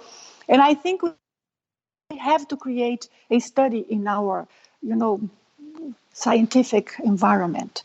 That is, how can I distinguish if a child reporting, for example, what you reported, Joe, if there is a child with a psychiatric problem, or if there is a child that is normal and is really sensing that, and there is really something there that, like a radio station, some of us, we pick some frequencies while other picks different frequencies. These things with the frequencies of energy that we pick and the different dimensions, I think it's a realm of very important study. I wrote a whole scientific book about that, teaching people how to control it, but also with the research aspect of it. But coming back to the children thing, there is a case of somebody that is nowadays around perhaps 40s or so. It's a mother of two lovely girls, and it's a medical doctor, very balanced person, very sweet. But she had these experiences for 10 years in a row. And every night she would be awakened by those spirits that were there around. And she would have nightmares every night, but only in that specific room, nowhere else. So if she would go someplace else, or if she would go to the country house they had, she would have no problem there. And then someone could say, okay, maybe this was just psychological. She was afraid of the environment. But in that environment, her sister, and she didn't speak with her sister at that time, only later on in life, but she found out later on in life that her sister had exactly same type of experience, same type of nightmare every night in that house. The other thing, her father, because that house was an old house that they had, her father used to have the same experience until he was, like a young person living in that house. But this girl was so afraid that she would sleep with the lights on. She would live in terror. She would see those presences like around when she was during daylight. They would appear during daylight. She said, they start becoming so daring that in daylight they would be there very visible way. And she then started university, and she moved to a city that is a very old city in Brazil, but old because it's one of the first that were, populated and started growing from the times of we were still a colony of Portugal. And she went to one of those houses, old houses that people rent for students. And when she rented this old house, she was there. It was, dark environment, not so refreshed and bright, old furniture. She was alone in the room. And she said, I could turn off the lights and I could sleep perfectly. Those people were not there. But when she goes back to her house, they are there. And it's interesting to see how others in the family experience the same thing. Like some cases of poltergeists or, haunted houses that people experience, that when they are in that place, all of them experience something. So cases like this makes us think that it can be imagination. Right. Besides the fact that some of these children, they really sensed things that had happened in the house before. People who lived there before and they could confirm later on in their lives. So number one thing, we have to stop saying it's nothing, it's just imagination. Number two, we need to create a list of signs so that educators and parents can take a look and say, most probably, my child is really sensing something, and what can I do to help? Or they see signs that they say, no, this is a psychological thing. And most probably, there is something here for me to fix in terms of, how the behaviors or how is the environment inside of the family, or even maybe the child has some psychiatric or hormonal imbalance. This is not a problem. This body is a machine. We have to understand how the machine works. Every book that I have taken to read about this, and there are some talking about psychic children, and also in the internet there's loads. But I'm going to be very honest, Joe, I don't like them very much, because either you find something that just tells it's all imagination, or you find something that tells us that these children are special. And I don't think there is anything special with these children. I don't think there is anything special, about myself who had this experience. No, I think these are normal things that we still do not understand enough. In the same way that in medicine there are so many diseases that we know so little about, even though it's there in front of us, there's no discussion that disease exists. And what I'm talking about is an ability that we do not understand how it works, but the ability is there. So I would love to be able to help establish these signs so that adults who have had that, they understand what had happened. And it can help them figure out of some of their experience, but also parents would be able to help these children. Because some of these children, they are completely alone, completely. Nobody can understand what they are experiencing. In Brazil, there is a huge community that are from the Spiritist religion, which I believe is not as strict and close-minded as some of the other religions, because they acknowledge the existence of other levels of reality, life beyond life. They acknowledge the possibility of presence of spirits or people who are in between lives around of us. And some of these families, they were very much into this. But even so, they did not know what to do to help their children. So I believe it's something that we can learn. So that's my aspiration, to help enlighten and all of that. We are very far from understanding it, very far, I believe. And from accepting. Yeah. You do agree that, just like I've been saying, we went way past the break here, but there is something to it, right? There's something to the children and something that happens to them. I've never believed that there were special children either. Because if you talk to enough children, some of them don't talk to you about it, or they've shut it out. But it happens to most children, actually. I think. Yes, or they don't even know there is something to talk about. They think that is just what happens to everyone. And I definitely think in the cases that I have studied, yes, there is something that's really happening there. There is really something spiritual, paranormal, whatever word people want to use. There is a merge between the physical and non-physical dimensions of life that we experience, but we are not fully aware of. And these children do become more aware of. So I don't think this is imagination, but I am saying that in some cases it may be. We cannot say it's always true. Maybe the child is trying to call attention. Maybe the child is afraid because of a movie the child saw. We cannot disregard this as a possibility, but we cannot disregard either that some of these children may be really sensing something that is there, but is not completely material. If I can put it this way. I've got a question that I want to ask you, but we've got to take a break here about why, and you brought this up earlier, why does this happen to some people more frequently, but it doesn't happen to others at all? Or what are the implications of that? We'll be right back with Nanci Trivellato, co-founder of the IACT, Institute of Applied Consciousness Technologies. Stay with us.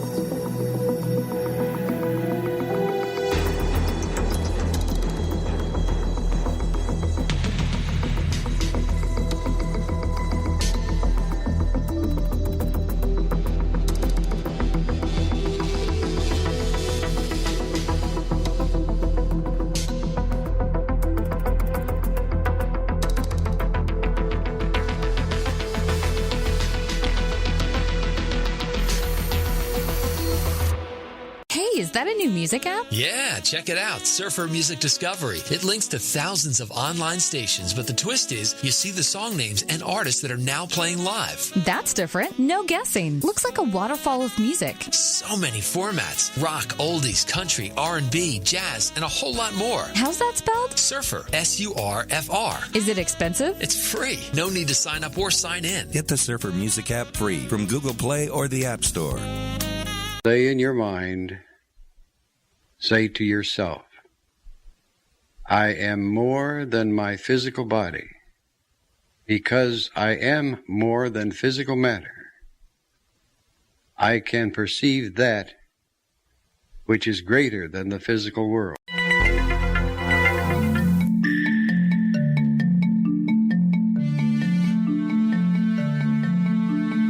From Studio 401, it's the Stranger Than Fiction News right here on The Fringe FM. I'm Vance Nesbitt, and here's our headlines.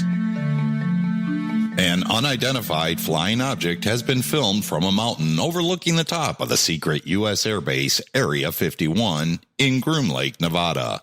Hikers scale Tikaboo Peak in Nevada to overlook the secretive base, which is thought to be where the latest aircraft technology is tested. Speculators claim the mysterious U.S. airbase has been closed down, but YouTuber Adventures with Christian captured helicopters, trucks, and planes there. And 11 minutes into the 22-minute video, a strange floating white UFO can be seen close to a plane that is entering a hangar, though it is unlikely to be alien activity. A huge new hangar can also be seen, the latest change to the base in almost 10 years.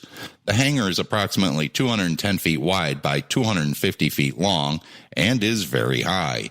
You can see the video and read more of this story at Daily Mail Online. And exorcist bishop pours holy water on an evil city from a helicopter.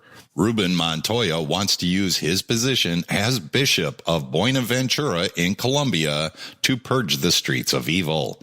Montoya told local radio station Blue Radio, "We want to go around the whole of Buenaventura from the air and pour holy water onto it to see if we exorcise and get out all those demons that are destroying our port so that God's blessing can come and gets rid of all the wickedness in our streets." Local media reports the National Army supports the bishop's plan and have offered him the use of a helicopter to carry it out. Source, the Daily Star. and our sun can spawn dangerous superflares, according to a new research. High-energy superflares are typically associated with young, quickly rotating stars, but new evidence suggests mature floating stars like our own can still churn out the odd superflare. Stars located hundreds of light years away sometimes belch out powerful energy enough to be detected by astronomers here on Earth, known as superflares. They're like normal strength solar flares, but on a much grander scale. Conventional thinking suggests superflares are produced by young stars that our middle-aged sun, which is 4.6 billion years old, is largely immune to such spasmodic bursts of energy. New research published in Astrophysical Journal suggests superflares can indeed be generated by mature, slowly rotating star like our sun. Source, Gizmodo.com. And here's another fun fact to make the fringe listeners the smartest in the world.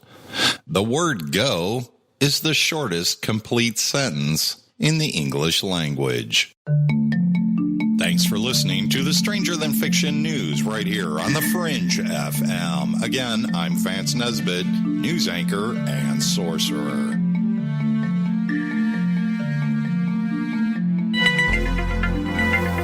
Hi, this is Aaron Hunter, host of Real Paranormal Activity, the podcast, and you're listening to the Fringe FM. Hello, this is Vance Nesbitt. Take the time to expand your mind by listening to Lighting the Void with Joe Roop right here on the Fringe FM.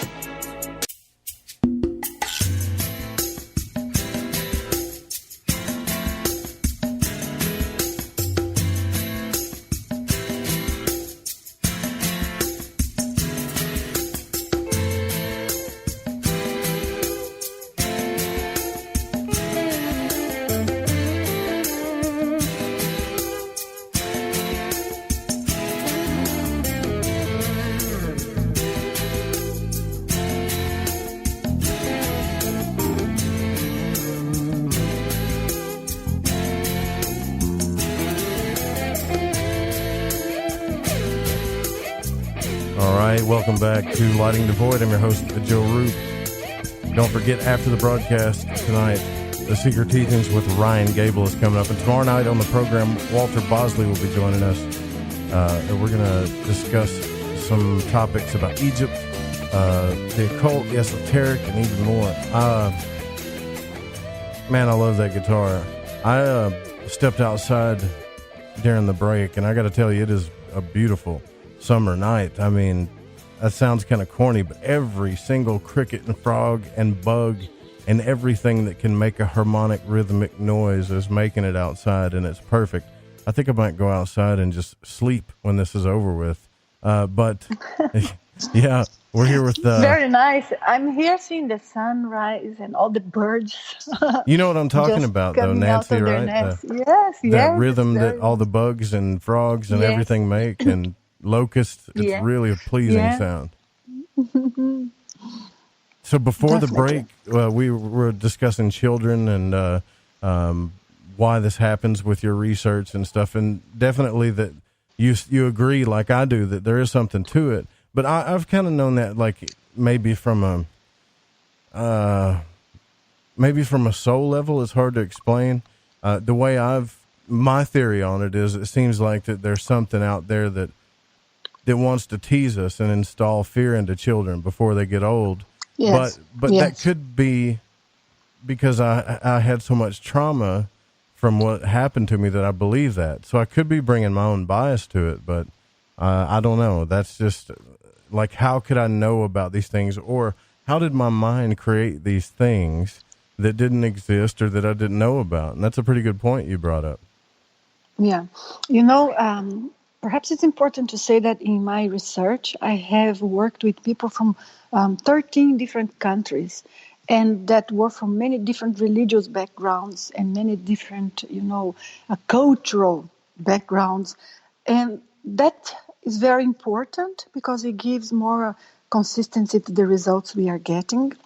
And I think our brain our mind, better saying, captures so much more than our reality is really just around, and we cannot make sense of that.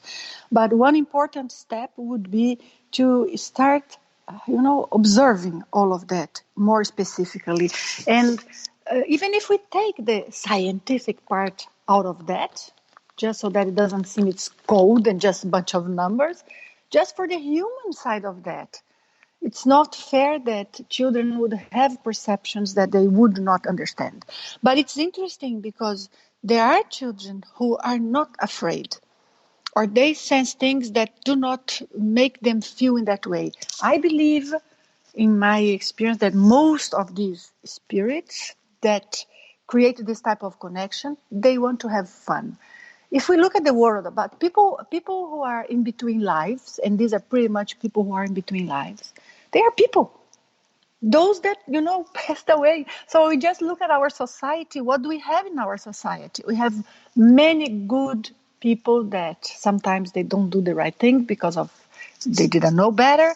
Some that have some maybe traumatic issues. But we have a bunch of people that they have fun making others suffer. And their ethical principles, they remain the same. So that's why sometimes we would have these consciousnesses just having fun doing that. And that gives them power because they can kind of control the environment, control our minds. So it's a different type of power, but they hang around. Whilst what we would be ideal is that they were not there. There are some energy procedures that can be done that can help the child. You mentioned before the break, right, Joe, that you wanted to understand why some of us, we would have more of that than others, and some would be more sensitive than others. And there is a concept that has been studied for so long, it's ancient. That is the idea that we have energy in our bodies that connects us as consciousness, as soul, as self, to the physical body. And these energies, I have been studying them for so long. Sensations of chakras and seeing chakras. And I say chakras because it's the most common word to interpret these. Mm-hmm. But there is some sort of energy field. It's almost like a force field, but of course there is some sort of energy there that is not a physical energy. We cannot easily measure with any equipment. But as a parenthesis, saying that we cannot easily measure does not mean we cannot measure. There are many experiments that have been done in which they do detect some sort of energy. But as we mentioned before, it's not so easy to replicate them. But here, this energy field that keeps us with our bodies. So every morning we wake up, we are still here and we are still ourselves in the same body. This energy field can be very tightened, very, attached to the physical component of us, these cells of this body, and very blocked. Or sometimes, for some people, this energy field is very loose, which doesn't mean weaker at all, no. It's just of a different type of functioning, vibration, frequency. It's a completely different mode of operation that is healthier, actually. Because in the same way that the healthy thing for our blood is to keep flowing and we are breathing all the time. So inhale and exhale. In the same way, that water running is better than water that is still for the whole time. These energies, they flow from our physical bodies to our non-physical or astral body, any way you want to call it. And they flow from one person to another. That's why we can sense someone. We can have pick up telepathically or through empathy, the sensation someone is feeling or the thought asking for help of somebody or something like this. These energies are the carrier of an information that belongs to us as a self and not to us as a body. And all of these phenomena, even healing, for example, it's some application of these subtle energies. All of us have it, of course, otherwise we wouldn't be here. That's what connects us to the physical body. And But just the difference is that for some of us, it's more naturally loose. So these tend to be people who kind of sense more their energy field, and therefore they would notice there are some presences there, or sometimes there is somebody thinking of us and the person is mad at us, for example. And we do sense that at a distance, even when we are at our houses, we are perceiving something in our energy field. But for others, this energy field is more rigid, so they perceive less, and it's harder for them to distinguish when it's only themselves or something else. So that seems to be one of the reasons why some people can be more sensitive than others. When I say sensitive and I am talking about these energies, I'm not only referring to those who experience this type of psi phenomena. I'm also talking about those who sometimes feel, for example, they are drained in their vitality for no reason, right? Because someone can be tired, someone can be lacking some nutrients in their bodies, or need no more hours of sleep. But oftentimes, this is just a draining energy that we feel around of us. Sometimes people feel that they wake up in the morning in a completely different mood than they went to bed, and they feel they have variations in their thoughts and in their feelings, in their emotions that cannot be explained by what's going on around. So these people, they normally have these energies more flexible.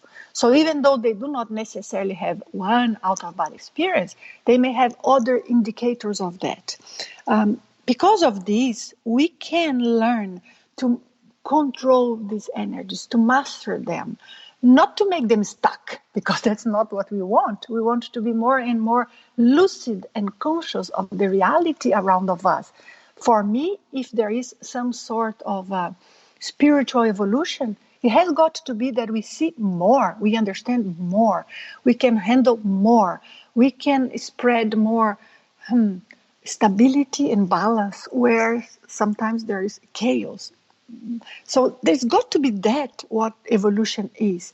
But so we can learn to handle a little more of these energies, as I said, not to be completely close to this reality, but to know what to do when, to know what information we are picking why, and to be able to be stable and balanced and calm and completely in control, even if I'm sensing I am, for example, receiving some bad energies from a colleague that is having me in his or her mind the whole time and keeps sending me that wave of energy. We've got to be able to do that. So some of the energy procedures that we teach sometimes even in our courses, we love teaching people how to make sense of all of this reality. So some of these techniques, they can help one to balance their energies. And when it comes to children, just to go back to our initial point, children can learn so easily these energy procedures. And I often tell parents that come to me and say, oh, my child's experienced this and that. Sometimes we see a child that wake up in the night having night terrors or these sort of nightmares, or cannot sleep well. Something seems to be interfering, but it's not something physical. So in many cases, when parents go and ask for help, most of the mainstream science individuals are taking in health area, like medical doctors, psychiatrists, they say, just leave it be, or they just give a pill so your child will be like a zombie and just sleep. But they do not know anything else to teach. But these parents, if they learn about how a non-physical reality connects to the physical one, how each of us as an individual, as an intelligent essence, can connect or do connect with our physical bodies, then we can help children and individuals in general to handle this sort of impact that some of us would receive from the environment around of us, both physical and non-physical environment, both interactions from physical people that we work with, but spirits, non-physical people that may be around. And these techniques can be very positive. And I tell parents, teach your child how to do that. But don't teach like, oh, there is something beyond this life and those are spirits. Don't teach your, how can I say it, ideas. Yeah, right. Leave it be open, do this as a game. Wow, you see someone there, ask what they are doing there. So take an action, but teaching these children that would be sensitive how to handle energy is so easy. And it doesn't have to be a belief or mystical or ideological component behind the teaching. This is just learning about how our body operates, but not only the physical one, also the non-physical one. Yeah, Sorry, Joe. I had that experience with my son who, I was open the door to the house and he was standing in the front yard and he started walking towards me. And it was about this time of night, actually. And he looked at me and he stopped by the tree. And he said, there's somebody over there. There's something over there around the right side of my house. And I said, who's over there? He said, it's not a person, Dad. It's like a black figure or something. He goes, I don't want to look at it. And he turned his head, And I said, okay, look at me and come towards me. I said, just focus on my voice and look at me. I didn't want to go out there and rescue him from it. I kind of wanted him to face his fear. But he said, well, you believe me, don't you? I said, yeah, I believe you. He goes, well, what is it? And I said, well, I don't know, but it's not going to hurt you while I'm here. So look at me and walk towards me and don't stop looking at me. And he did it, So I don't know if that would have been me and my dad, he would have been like, there's nothing over there, it's all in your head, blah, blah, blah, making me feel stupid for even bringing it up, Yes, that's what most do. And even to try to protect the child, even if they know ghosts exist, and I'm using ghosts because that's how they would refer to it, they would say, oh, there's nothing there, as if that would reduce the fear. But the child is really sensing that. So it was, your son was lucky that you could guide him better. But so there are things that can be done. That's what I'm trying to say. Yeah. And we can teach, we can learn. One is not special for these. You don't. And one thing also that I would love to mention here, Joe, is that people who have had traumatizing experiences, or they had one bad experience even and were scared at some point, they do not want to learn about this. They do not want to learn how to sense their energy field. They do not want to learn how to leave the body, how to be conscious outside the body, how to make sense of their spiritual life, in the component that is together with the physical one, because they think studying that would aggravate it, would make them sense more and more that which they didn't feel comfortable with. But it's completely the other way around. The more we sense energies, the more we can balance our energies, we can control, we make sense of it, the less we pick bad things around of us, because we reduce the rapport, we reduce the connection we have with those people. We know how to do it. And many people, for example, they have clairvoyance and they would see these spirits and they would be scared of them because they are picking like a frequency that is not so ideal. And when they start working with their energies and learning about all of these, they shift the frequency they are more connected with.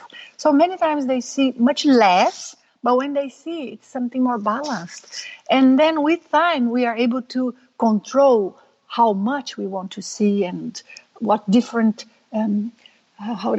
level of dimension or frequency of dimension of life we are picking, which one. So that is something that can be taught. We have been teaching this for myself for 28 years or more, even 29. And we know it's not difficult to control our energies. And it's not difficult to reduce the impact that people receive from that. Yes, it is much more difficult to have a conscious out-of-body experience. But to say it's much more difficult than to control our energies and to sense our energies doesn't mean it's difficult and we can't do. It's just being very logical with it. Because when we are sensing and controlling our energy field, we are only dealing with one aspect of our non-physical vehicles. That is the energy body or the energy field. But Right. when it comes to the out-of-body experience, we have to know how to relax the body properly. We have to know how to make these energies loose so that this sort of glue that connects us to the physical body gets, less rigid, but doesn't mean weaker, just means less rigid. It's a different type of glue.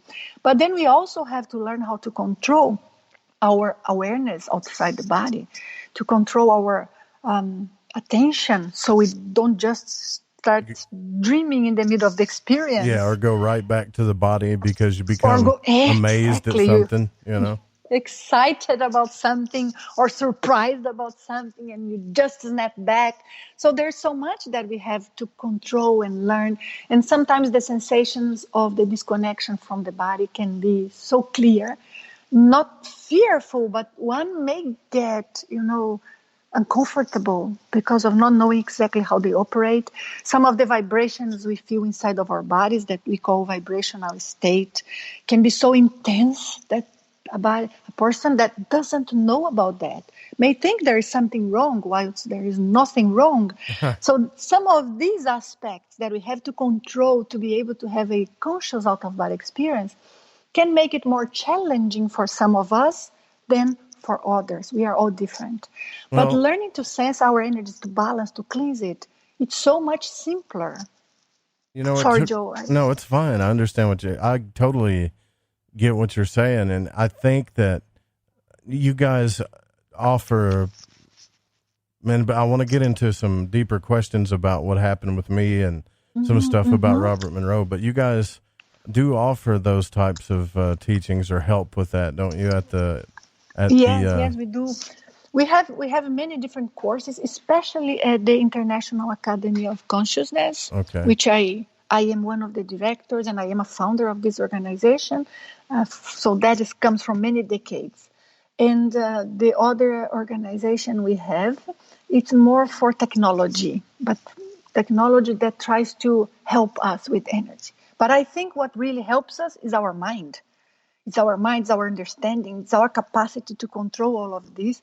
It cannot be that we become dependent more and more on technology. But yes, let's use technology in a way that helps us and use with ethics. But anyways, so I get what you're saying. Yes, so we do think that all of these can make big difference. And when we teach about that in this consciousness development program, for example, we have taught that in 28 countries. And it's a compilation of the information that exists in this area, but explaining why each theory was formed in each way, explaining the techniques that exist and practicing the techniques during the class and helping people to distinguish what is just imagination from what's reality, because it can be tricky sometimes. You look at a person and you have an idea about something of the person that just came to your mind. How do you know it's not a preconception? How do you know it's not just a coincidence or something you saw in that specific place you are with the person? Or if it is a perception through senses that are not only physical senses, we need to learn how to distinguish that. And we learn little by little. Everything is experience. But we love teaching people to see that in a natural way. And those are the people that can help their child the most, because they know what is going on, they know how to approach. And we love, empowering people to grow by themselves. So it's not something that someone would be dependent on the organization, the IAC, the International Academy of Consciousness, to produce their experience, but rather they learn what they got to be learning and they move on with their lives, applying the knowledge as they see fit. So I love that approach from the organization, and that's why I contribute with. So I think it's very valid. We touch people's lives. Yeah. I like the fact that you don't because usually when I look for stuff, it's very hard to find stuff like this, because usually when you look for things like this, you want to be able to use your energy effectively. You want to be able to learn how to travel in the out of body state, or figure out what's different. Is this a dream? Is it lucid? Am I out of body? When you go to certain institutes or certain places, they always bring some type of, like you said earlier, some type of belief or some type of preconceived notion in the background or even in the foreground to what's going on. I've seen it all, like from aliens all the way to Gnosticism, things like that, where I think if we all just go to a place like what you guys do and say, look, we know the energy is real. We know that consciousness is real. We want to learn how to use these things better and just focus on that and forget everything else and just let the answers come to us. That's very rare. That's a special thing. That is the ideal. Yes, that is the ideal, because the only thing that can really tell us what the world is the experiences that we have. Anything else is just a bunch of information in our brain. So it's neurons with information there, but not necessarily a wisdom and knowledge from inside that goes with us for a future life. And I know for many people who are now listening to our talk here, Joe, even if they never read or studied anything, they kind of feel this makes sense, because they may have had experiences that they don't remember even before. If I can make a parenthesis here, and I'll go back talking about children, there are so many cases, studies, very serious research about cases of children who had past life recall. And if a child that is 5-year-old can recall a past life, and that can be confirmed with scientists visiting strange places that they didn't even know existed, but the child can describe in details and can inform about someone that passed away in this way, in that way, and that was me, and blah, blah, blah, blah, blah. So if we are already studying that in science, and if we have these cases there accumulated, so the best, and it still hasn't moved on so much, the best is that we have our own experiences, and we try to figure out based on that. And wonderful would be if we could also combine with other serious information that is out there. But Yeah, I just wanted absolutely. to bring this, that there is so much research into past life of children. Oh, yeah. Yeah. And I've gotten to some arguments with people about that. And I'm like, why? I don't know why I'm even arguing the fact when the evidence is there. There's too many accounts of children that have taken they've taken places that, okay, this is where my family was. This is where I was murdered, and then they validated it. And a lot of times in history, validated what they were saying. So it's 100% real. Yes, and some of these cases, the child even has some marks, like birth marks, corresponding to some of the things they have experienced in a previous life.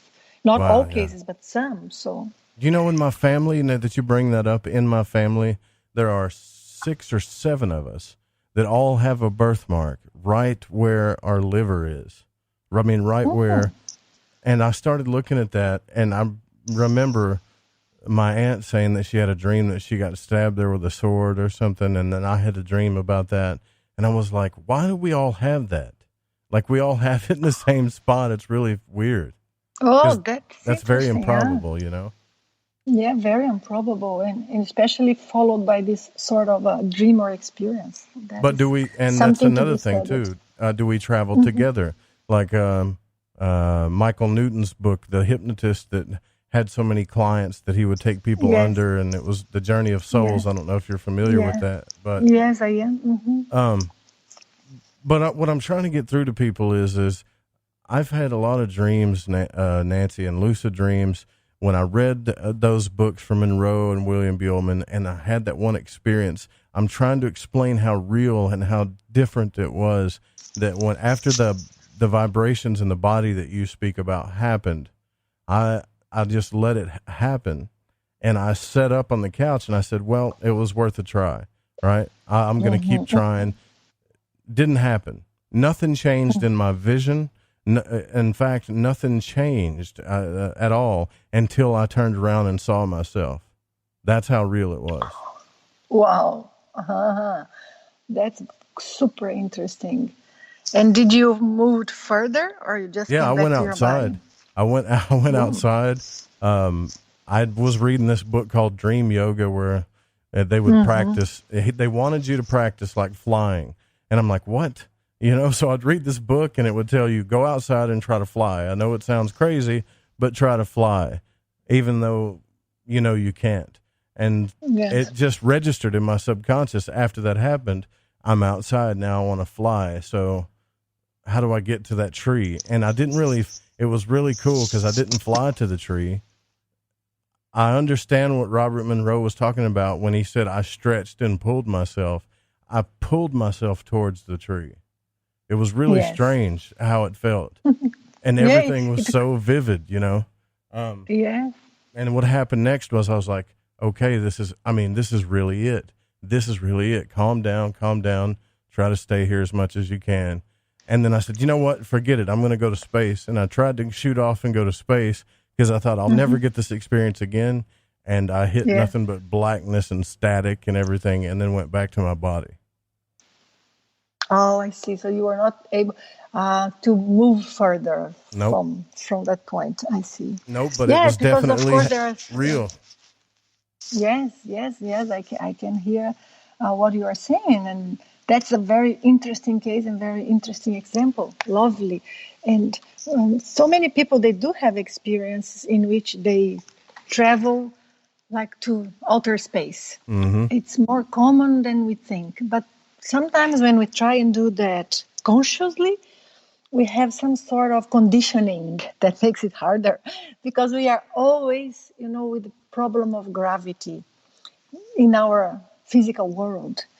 And when we are going up and up and up to go to the outer space, sometimes our minds like shut down, creates like some sort of a blackout in terms of awareness. That's exactly what happened. Yeah. We become less lucid because there is a conflict, like almost the conditioning brings some emotional state there with that conflict, and then we end up either losing awareness completely or coming back to the body. And another thing I'm saying too, though, I'm trying to get people to understand is how I know that was real is I've never had an experience like that to that level and that vivid and that real since. It's completely different than a dream. Oh, yeah. The feeling, the sensation, the touch of reality, how real reality is to us is even, as you said, how can we describe that? But it's more real than our physical reality. Then what we are experiencing here seems more like a dream. It's foggy because we are not as lucid as in that other state. But really, some people, they cannot get it. Right, because they never experienced. So we understand, it makes sense. It's better than just believing anything. Because just believing in anything is what creates so many religions and sects and, cults that just take people out of their ways. And it's a pity because while science resists studying this because they want to avoid religious people or people who are gurus and create crazy cults, just abusing those who do not know about spiritual reality, what science is doing is making more possible for these gurus to create cults. Because if there were really study and understanding about this, less people would manipulate others to believe they are special, they are in touch with God, or they are whatever. You know the reality, you know by yourself, you've seen it, and you know what makes sense or not. So I think the more we can enlighten about that, the better. But one thing we've got to acknowledge, and I think it's only fair that we do here, is that many people, they're charlatans. Is that how you say in English? No, yeah, that's the right word for it. Yep, exactly. And I do not know if they intend to help or if they intend to manipulate, if they only exaggerate their experience, but that doesn't help at all. If they're trying to help, it doesn't help, because one person that does that just put down the drain a bunch of other people who are really saying the truth and who are really trying to understand what goes on. And that is the situation we are in, you know. It doesn't help. In fact, Nancy, I've got a friend, Amalia, who went to the East to study under the spiritual gurus and actually worked her way into some pretty deep mystery schools and learned a lot of things like astral projection, relocation, and all kinds of stuff, you know, tantra, things like that. But what she found out is that these masters, they were good enough. They could even appear in front of her at times, but they didn't know these things. But exactly. Yeah. But here's the thing: some of them, and a lot of them, would have just hundreds of students, and they would actually, and this is where it gets really ironic too. They would actually help people, enhance people's spiritual life, do great things for them, but they seemed, and quite a few of them always seemed to have a few women or something that they would take advantage of, right? Yes. Or do something like that. And so it's a tricky situation because these people are so admired, and they're not admired for fake reasons because they can do these things, but then they would take advantage of it with certain women and stuff. And it was kind of upsetting to her. And so she's here just like you guys are to say, look, we all can do these things. Let's all figure this out together and be more effective at it without the need of gurus, biases, spiritual points of views, political points of views, or anything. Let's figure it out from a logical standpoint. Yes, that is exactly how we think. And the more we can understand all of this, the more we can get rid of these gurus because, you know, they can help, but really sometimes it's a superficial help. It's more like a consolation, just calming down at the moment, than really teaching, than really empowering. We want to empower people to grow beyond who we are and not to be dependent on our teaching. I think that is very important that those who present information in this way. So the information you present here in your show, I like it. I think it's fascinating because you put the information and people decide what they do about it. That is the best way, I think, than just saying, okay, I'm great, I'm wonderful. Yeah, or give in. Some people just give in.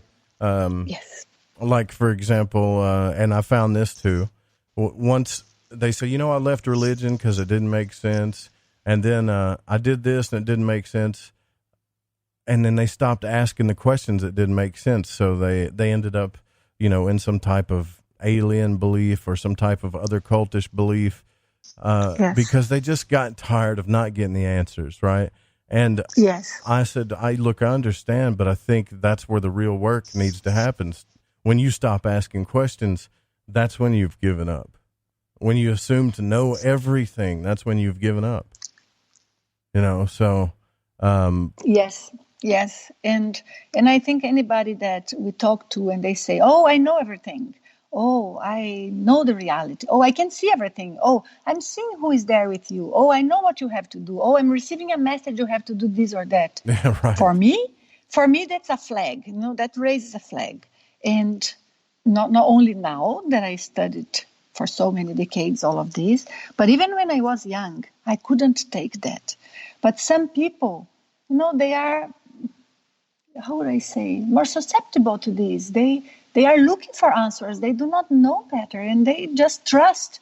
And trusting that is something so beautiful sometimes is betrayed by those who don't know enough.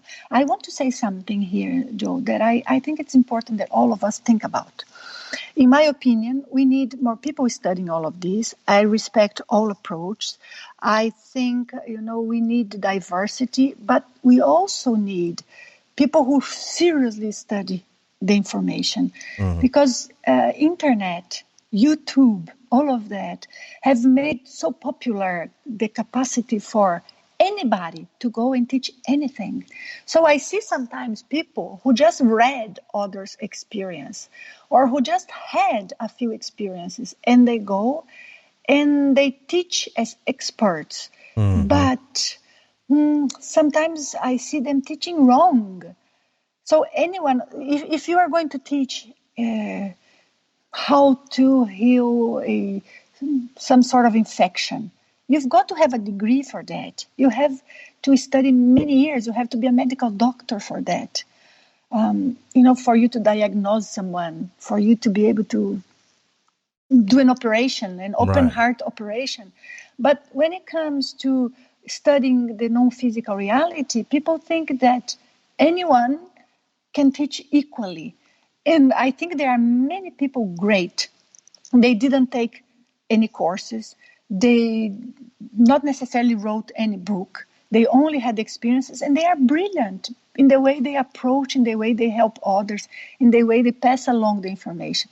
But I also see people that they make statements that doesn't make sense at all, and start influencing people. So we are in a phase that is very problematic, but I think we always had that. It's a birthing stage. It's something that has to happen, but we need, and people have asked me that. They said, all the radio hosts, they end up writing books. Why don't you write a book about astral travel? I said, I'm not an expert in astral travel. I've only have assumptions. I can only write about my experiences, and people want to be taught stuff. So that's not a very interesting book unless I'm writing a biography, right? So I'm not going to really try to teach anybody this stuff. I don't want to be perceived as an expert in anything, right? Because look, I know what people are thinking. Well, if you're that way, you're never going to get the answers. You're never going to figure it all out. That's okay. But if we don't have to figure everything out. But the cool thing is, if we stay logical about it, we can find landmarks. We can find truths that just don't change. Right? Yeah, it makes a lot of sense what you are saying. And who knows everything about it? That's for me, we don't. I mean, the more we experience, the more we see beyond, and the more we know how much we don't know. People who really have experiences, they tend to be more modest because they know there's so much more, and there's so much that we don't understand. I think it is very important to pass this message across, because there is no such thing as someone who knows everything, and there is no such thing as someone who can do it easily and they have the capacity to tell you what to do. We have to grow step by step, and all of this is possible to anyone. And when we have an out-of-body experience, we learn about life and death. And what could be more important in this world than this? Life, what is it that we are doing here?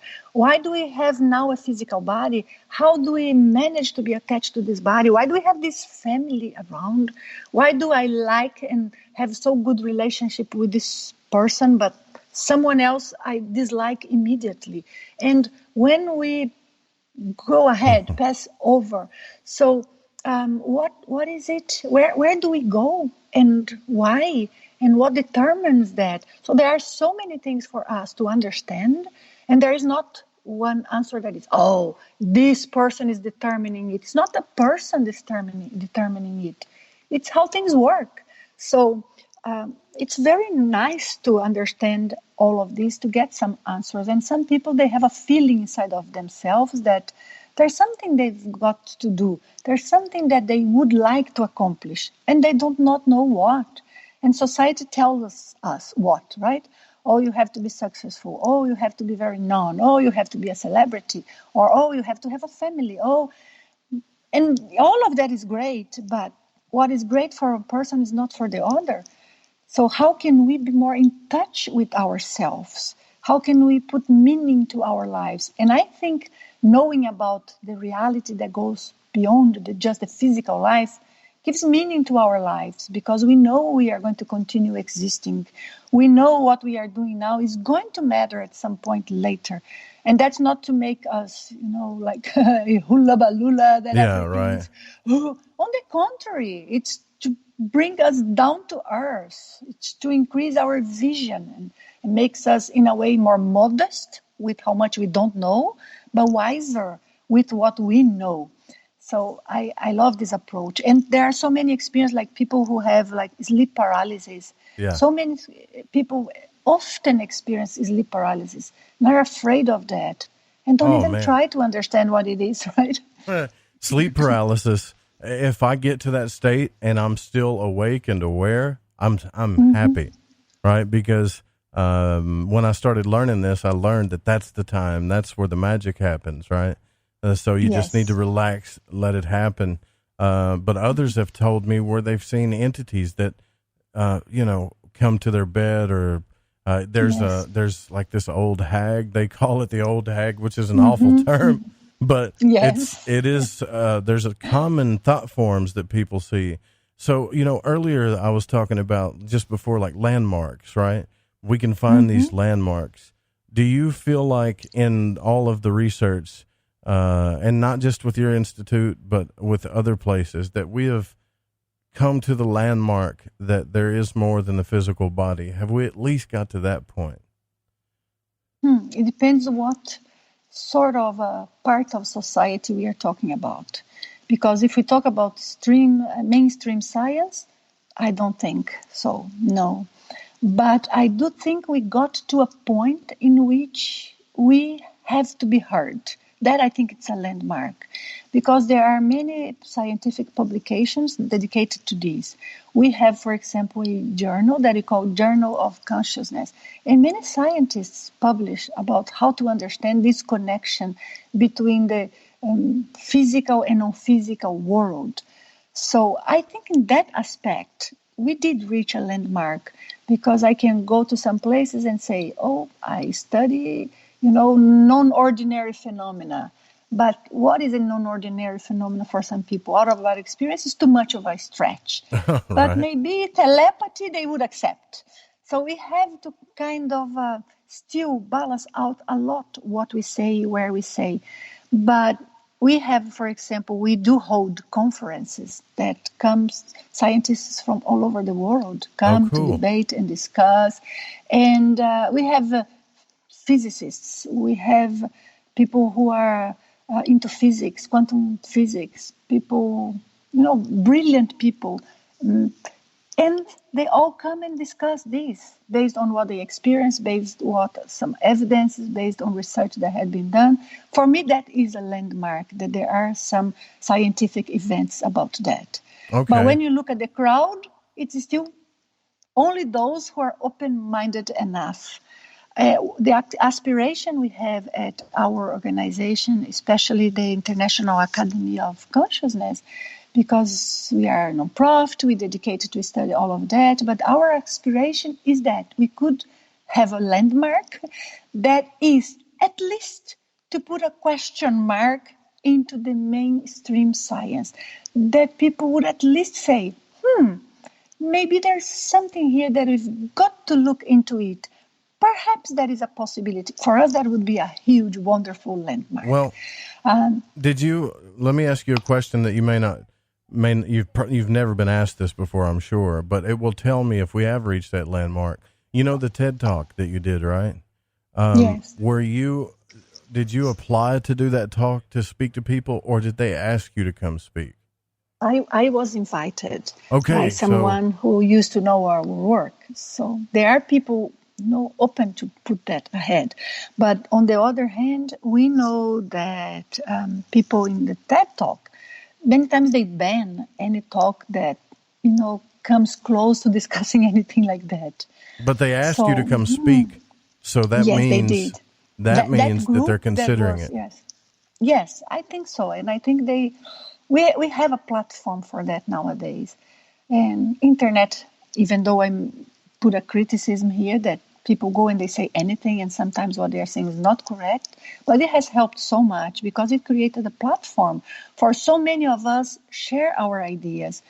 I just would love to see that we have a way of teaching people how to consider and ponder about the ideas that they hear, but there is this platform, and I sometimes share some of my experiences and others do. Sure. It comes to the point of people's, how would I say, common sense. And that is what sometimes works well, sometimes it doesn't. Right. But that brings, diversity. We are a world full of diversity, and that's the beauty of the thing. I look at the internet, actually. I don't look for too many experts. I do that very rarely now, but I still take some courses. But I look for the internet as I look at it as a huge campfire where we can all come share our experiences and get a little bit more humanity to it. Look, we only got a few more minutes left with you.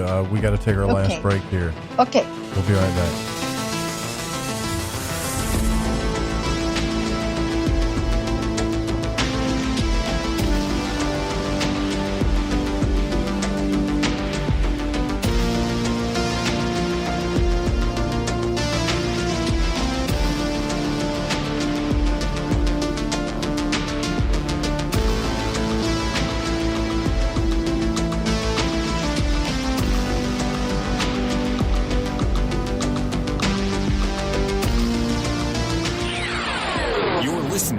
Lighting the Void Radio.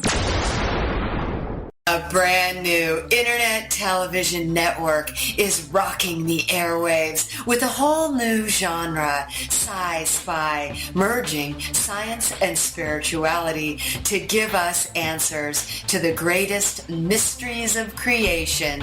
Tune in to sci-spy.tv, SCISPI.TV.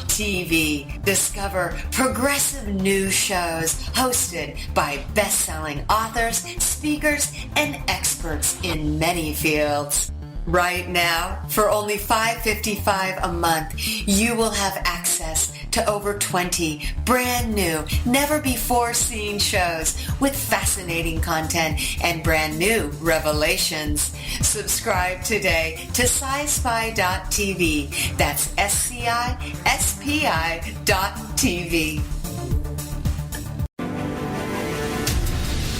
Do you want to know the truth? Are UFOs real? Are aliens visiting Earth? Are governments around the world hiding the biggest secret in history? We're UFO Seekers, official partner of The Fringe FM, and we're on a hunt for the truth. Join us as we investigate locations like Area 51 by subscribing on YouTube at youtube.com/UFO Seekers.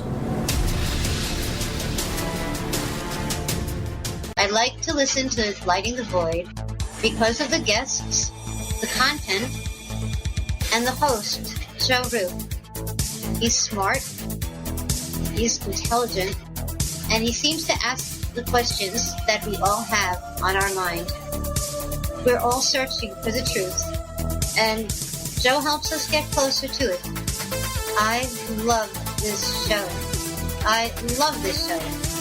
I love this show. Lighting the Void. Ever seen an extraterrestrial? It can be hard to believe they exist unless you've seen one for yourself. What if I told you I've seen them my whole life, but have never had a witness who shared the encounter with me? Now, what if I told you I saw 4 of them, 2 with blue skin, and there are over 20 witnesses to this CE5 event? My new book, The Blue Beings, Visitation at the UFO Conference, documents actual accounts from real witnesses, many of which have gone on record to attest to this otherworldly reality. Be a part of the quantum paradigm shift that is taking place right now. Go to johnpolkmedia.com to get your copy of The Blue Beings, Visitation at the UFO Conference, on sale right now at johnpolkmedia.com. That's JOHNPOLK media.com. So, have you heard of heavy metals? I'm not talking about the heavy metals in the junkyard. I'm talking about the heavy metals that build up in your body. Heavy metals in your body can make you feel sluggish, fatigued, and just plain off. Why not try Life Change Tea at GetTheTea.com? Cleansing your body and making you feel great. No, not cleansing the outside of your body, but cleansing the inside of your body of intruders that sneak their way into you and set up an intruder camp. Life Change Tea helps remove unwanted intruder camps. Brew it, steep it, and drink in the results. Tastes great, so you can create a new health habit. Our tea loves to help people. It just needs the chance. So order yours today by logging on to GetTheTea.com. That's GetTheTea.com. Our Life Change Super Strength Tea is waiting. This could be a beautiful relationship. Take charge of your health. Order at GetTheTea.com. That's GetTheTea.com.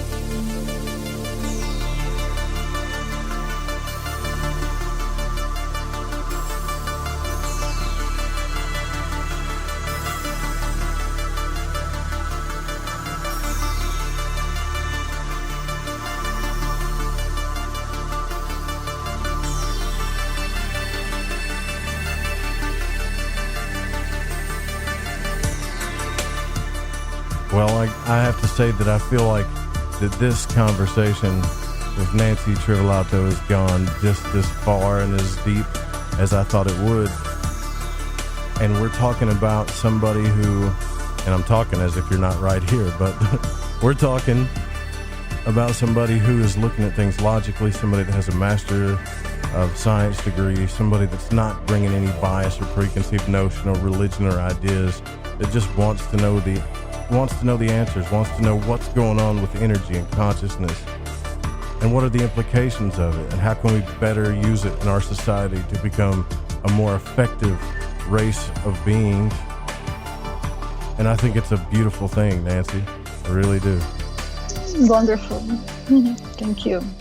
And how big is, so your organization, you've mentioned a couple, but it's an international organization, right? Yes, it is, yes. We have a research campus here where I am right now in Portugal, and that's why I travel so much to Portugal. But we also have branches in different places. And the goal is really just to provide information for those who are looking for this approach, because there are so many different approaches to study all of these ideas. But, those who are looking for something more down to earth, but still with lots of techniques and discussion about what exists beyond this physical life, and trying to go very far, but not stretching beyond what we can observe. I think for those, it's just fair that we keep something here existing. And that is the challenge. But I am very honored to do this work, and lovely. I love it. Yeah, I know. I can tell. And I feel like we're both doing what we love. It's just, I'm so glad. It makes me happy is all I'm saying, to know that there are people like you out there, and organizations like your organization, IONS, the Monroe Institute, and the people that do these types of things are, in my opinion, are going to move this society in the right direction. I'm not saying technology is bad, but we need more than that. I think we need a good balance of spirituality and technological advancement. I think that's what we need. Yes, I completely agree with you. Otherwise, instead of getting closer to ourselves, we get further and further and more confused on what is our role and who we are. And nowadays, people talk about artificial intelligence and how much that can build a consciousness and all of that. In a discussion, we do not need to go into that, but that can all be confusing and takes us further from our real origins. Yeah. Even Jared Lanier debated with those. I've watched some of those debates, and he's a guy that's so smart. I mean, he knows everything about technology, and yet he stands in front of a crowd and all of those scientists that seems as if they're worshiping technology, and says, we're not ready as a society for this type of technology yet. We need to look in ourselves and figure out what this thing called consciousness is and other things until we're ready to bring these things on.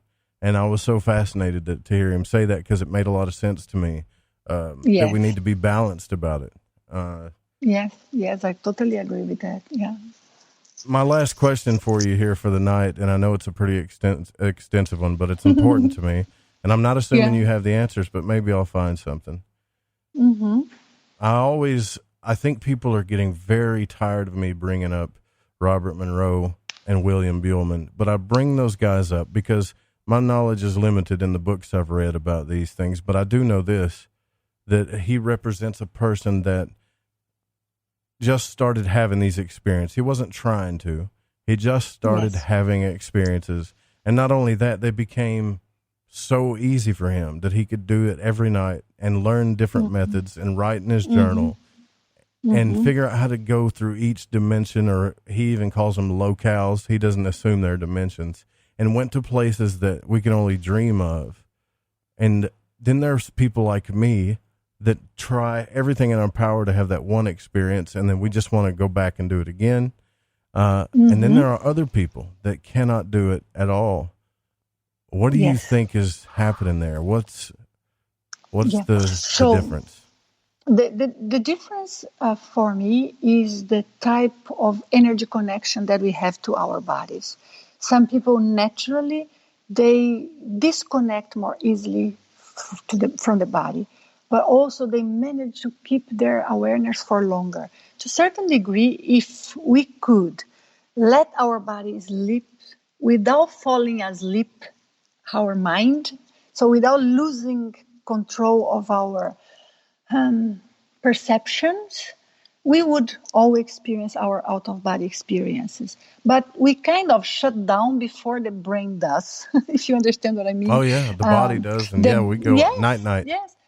just because the brain is resting and going to different modes of operation doesn't mean the consciousness, us as a soul, need necessarily to shut down to wait. We don't stop working or living just because we shut down our computer. Our body is not a computer that you shut down and then you have to stop working. On the contrary. So I think there is some confusion into that.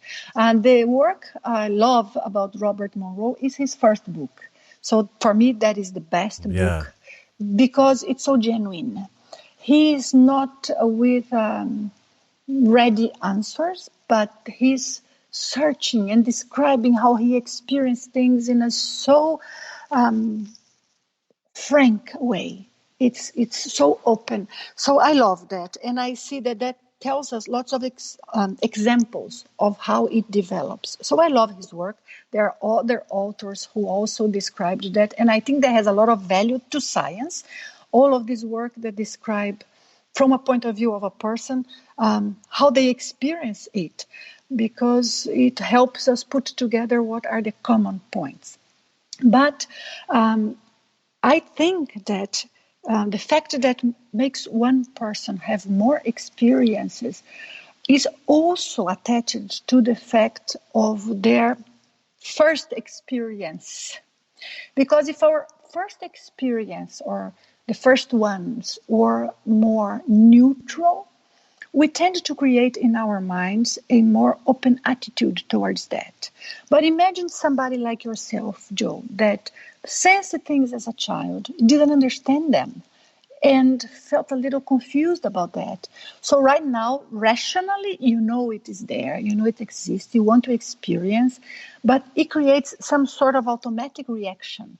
When we are about to detach, we kind of bring us back, even if we want to move on. So sometimes for people who are trying to produce their out-of-body experience at will, it can be hard for them to manage all the way through lucidly. And the most common type of experience that exists is the one that we find out we are projected when we are already outside the body. So detaching lucidly from the body, it's challenging. Even if somebody never had any traumatic experience, it can be a bit challenging because it's against our instincts. The instinct of the body is, hey, let me stay here.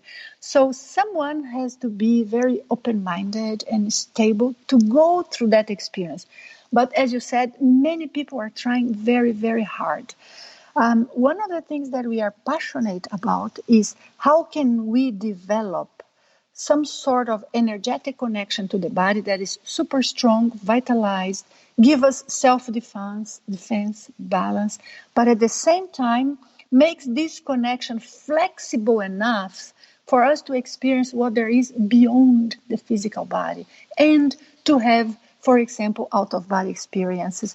And a key point in the out-of-body experience is all of these preconceptions and psychological aspects that I mentioned, but also this looseness of the energy. So in a case like, for example, you would love to have more, you only had a few of them, you felt the vibrations when you were feeling for the first time, the vibrational state. So there are techniques that helps to loosen up this. Robert Monroe, in his first book, he mentions a technique that he used to do that is also mentioned by authors before. And that is pretty much the technique that we use, and I have researched for 15 years about that. I researched this technique because it was so important for me, and I see it teaching so much to so many people. a technique in which we move our energies inside of our bodies in a certain way. Nowadays, the Monroe Institute does not teach anymore this technique. And many of the techniques and experiences that Robert Monroe had is not necessarily used as a method there. I'm not saying it's good or bad. It's wonderful when it works. There are no perfect techniques. If one perfect technique existed, and if one perfect method existed, we didn't need any other one. We would have only one. Right, we have many, right? We have many because each of us, we are different, and we may go better with one type of technique than another. But when we are sensitive, we have energy blocks maybe, or we have non-physical presences close by that we sense and makes us uncomfortable to leave the body, we need first to be able to handle that. So the way I love the most to teach, and that's how we do it, is showing how it works and how we can handle each step. It's I think, more difficult to teach because you are not just teaching one song in which you memorize the board, the keys you have to press, but you are teaching the theory of music behind it. So making a parallel or an analogy, we like to teach the theory of the multidimensional reality behind it. And especially teaching people when they are outside the body, what should you look for?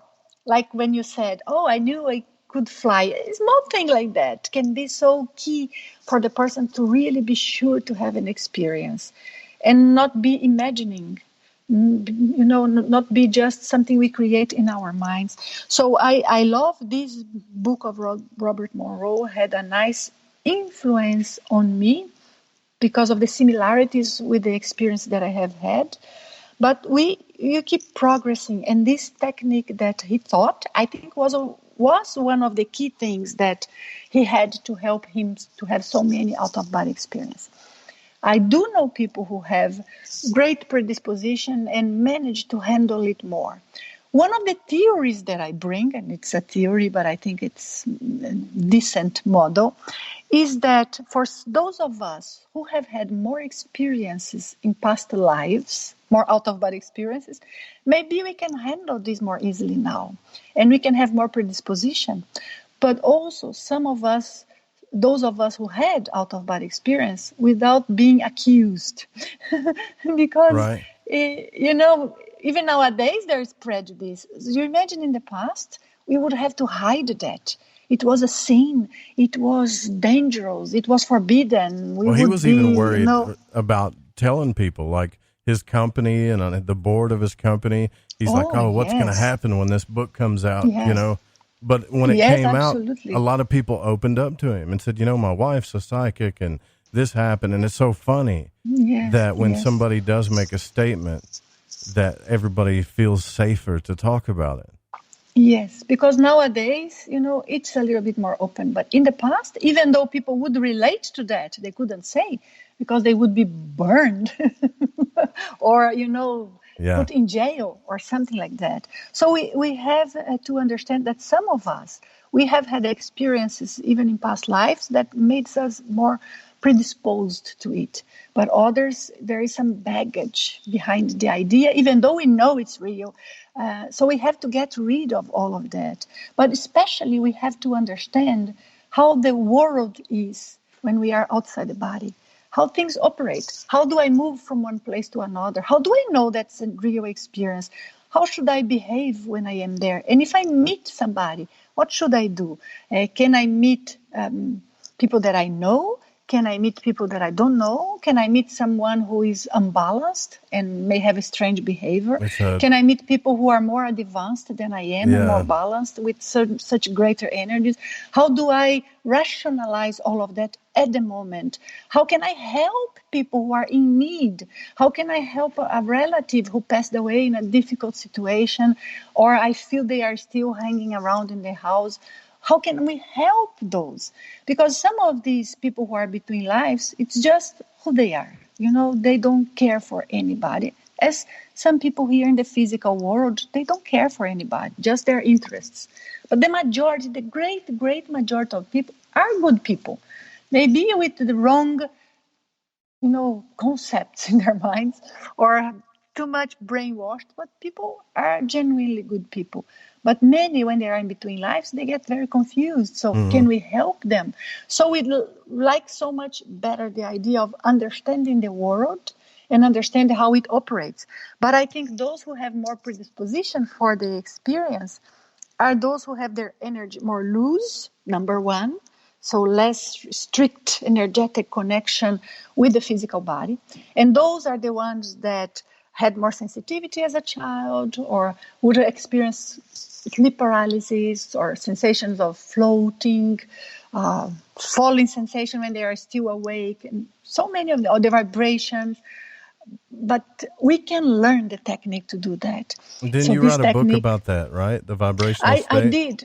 I did wrote a book about that, and I love teaching the technique because this technique helped me a lot with the experiences I had, these presences that I would feel, and I would be, afraid of being alone or sleep with the lights off because I would sense things.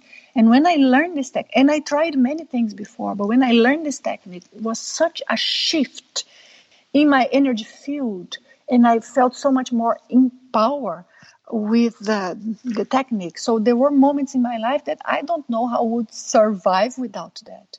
And we mentioned a little bit, like Joe, that there are so many techniques for that, for self-defense and balance.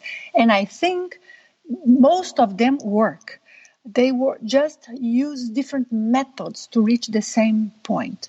The way we like teaching and that I approach it in my book is we've got to be able to notice we have a subtle body that is the energy body, and then to go directly there.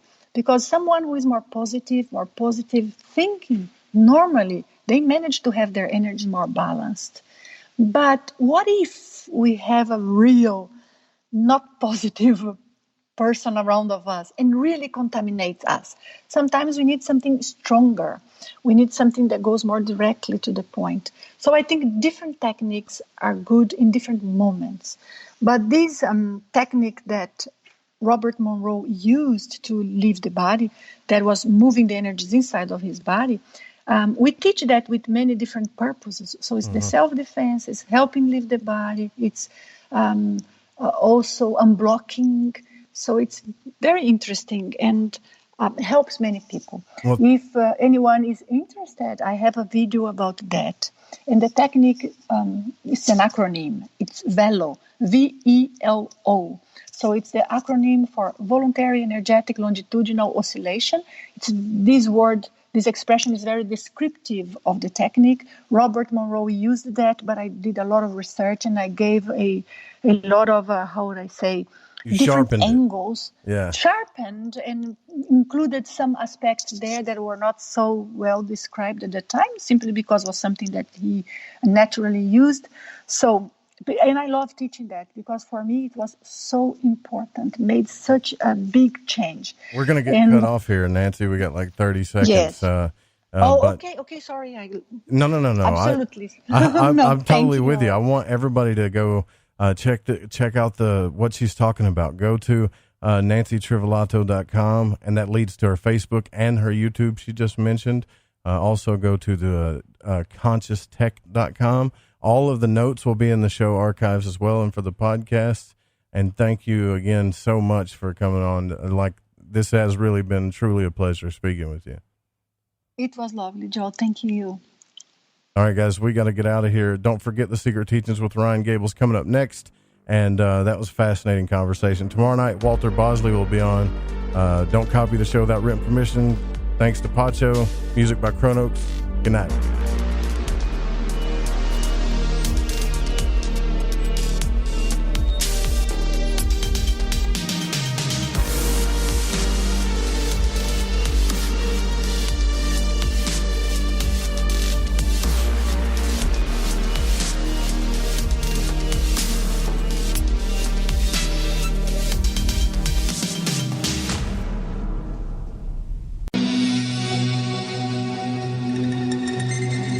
views and opinions expressed on this program do not necessarily reflect those of the Fringe FM, KTLK Digital Broadcasting, its sponsors, affiliates, or staff. Listener discretion is advised.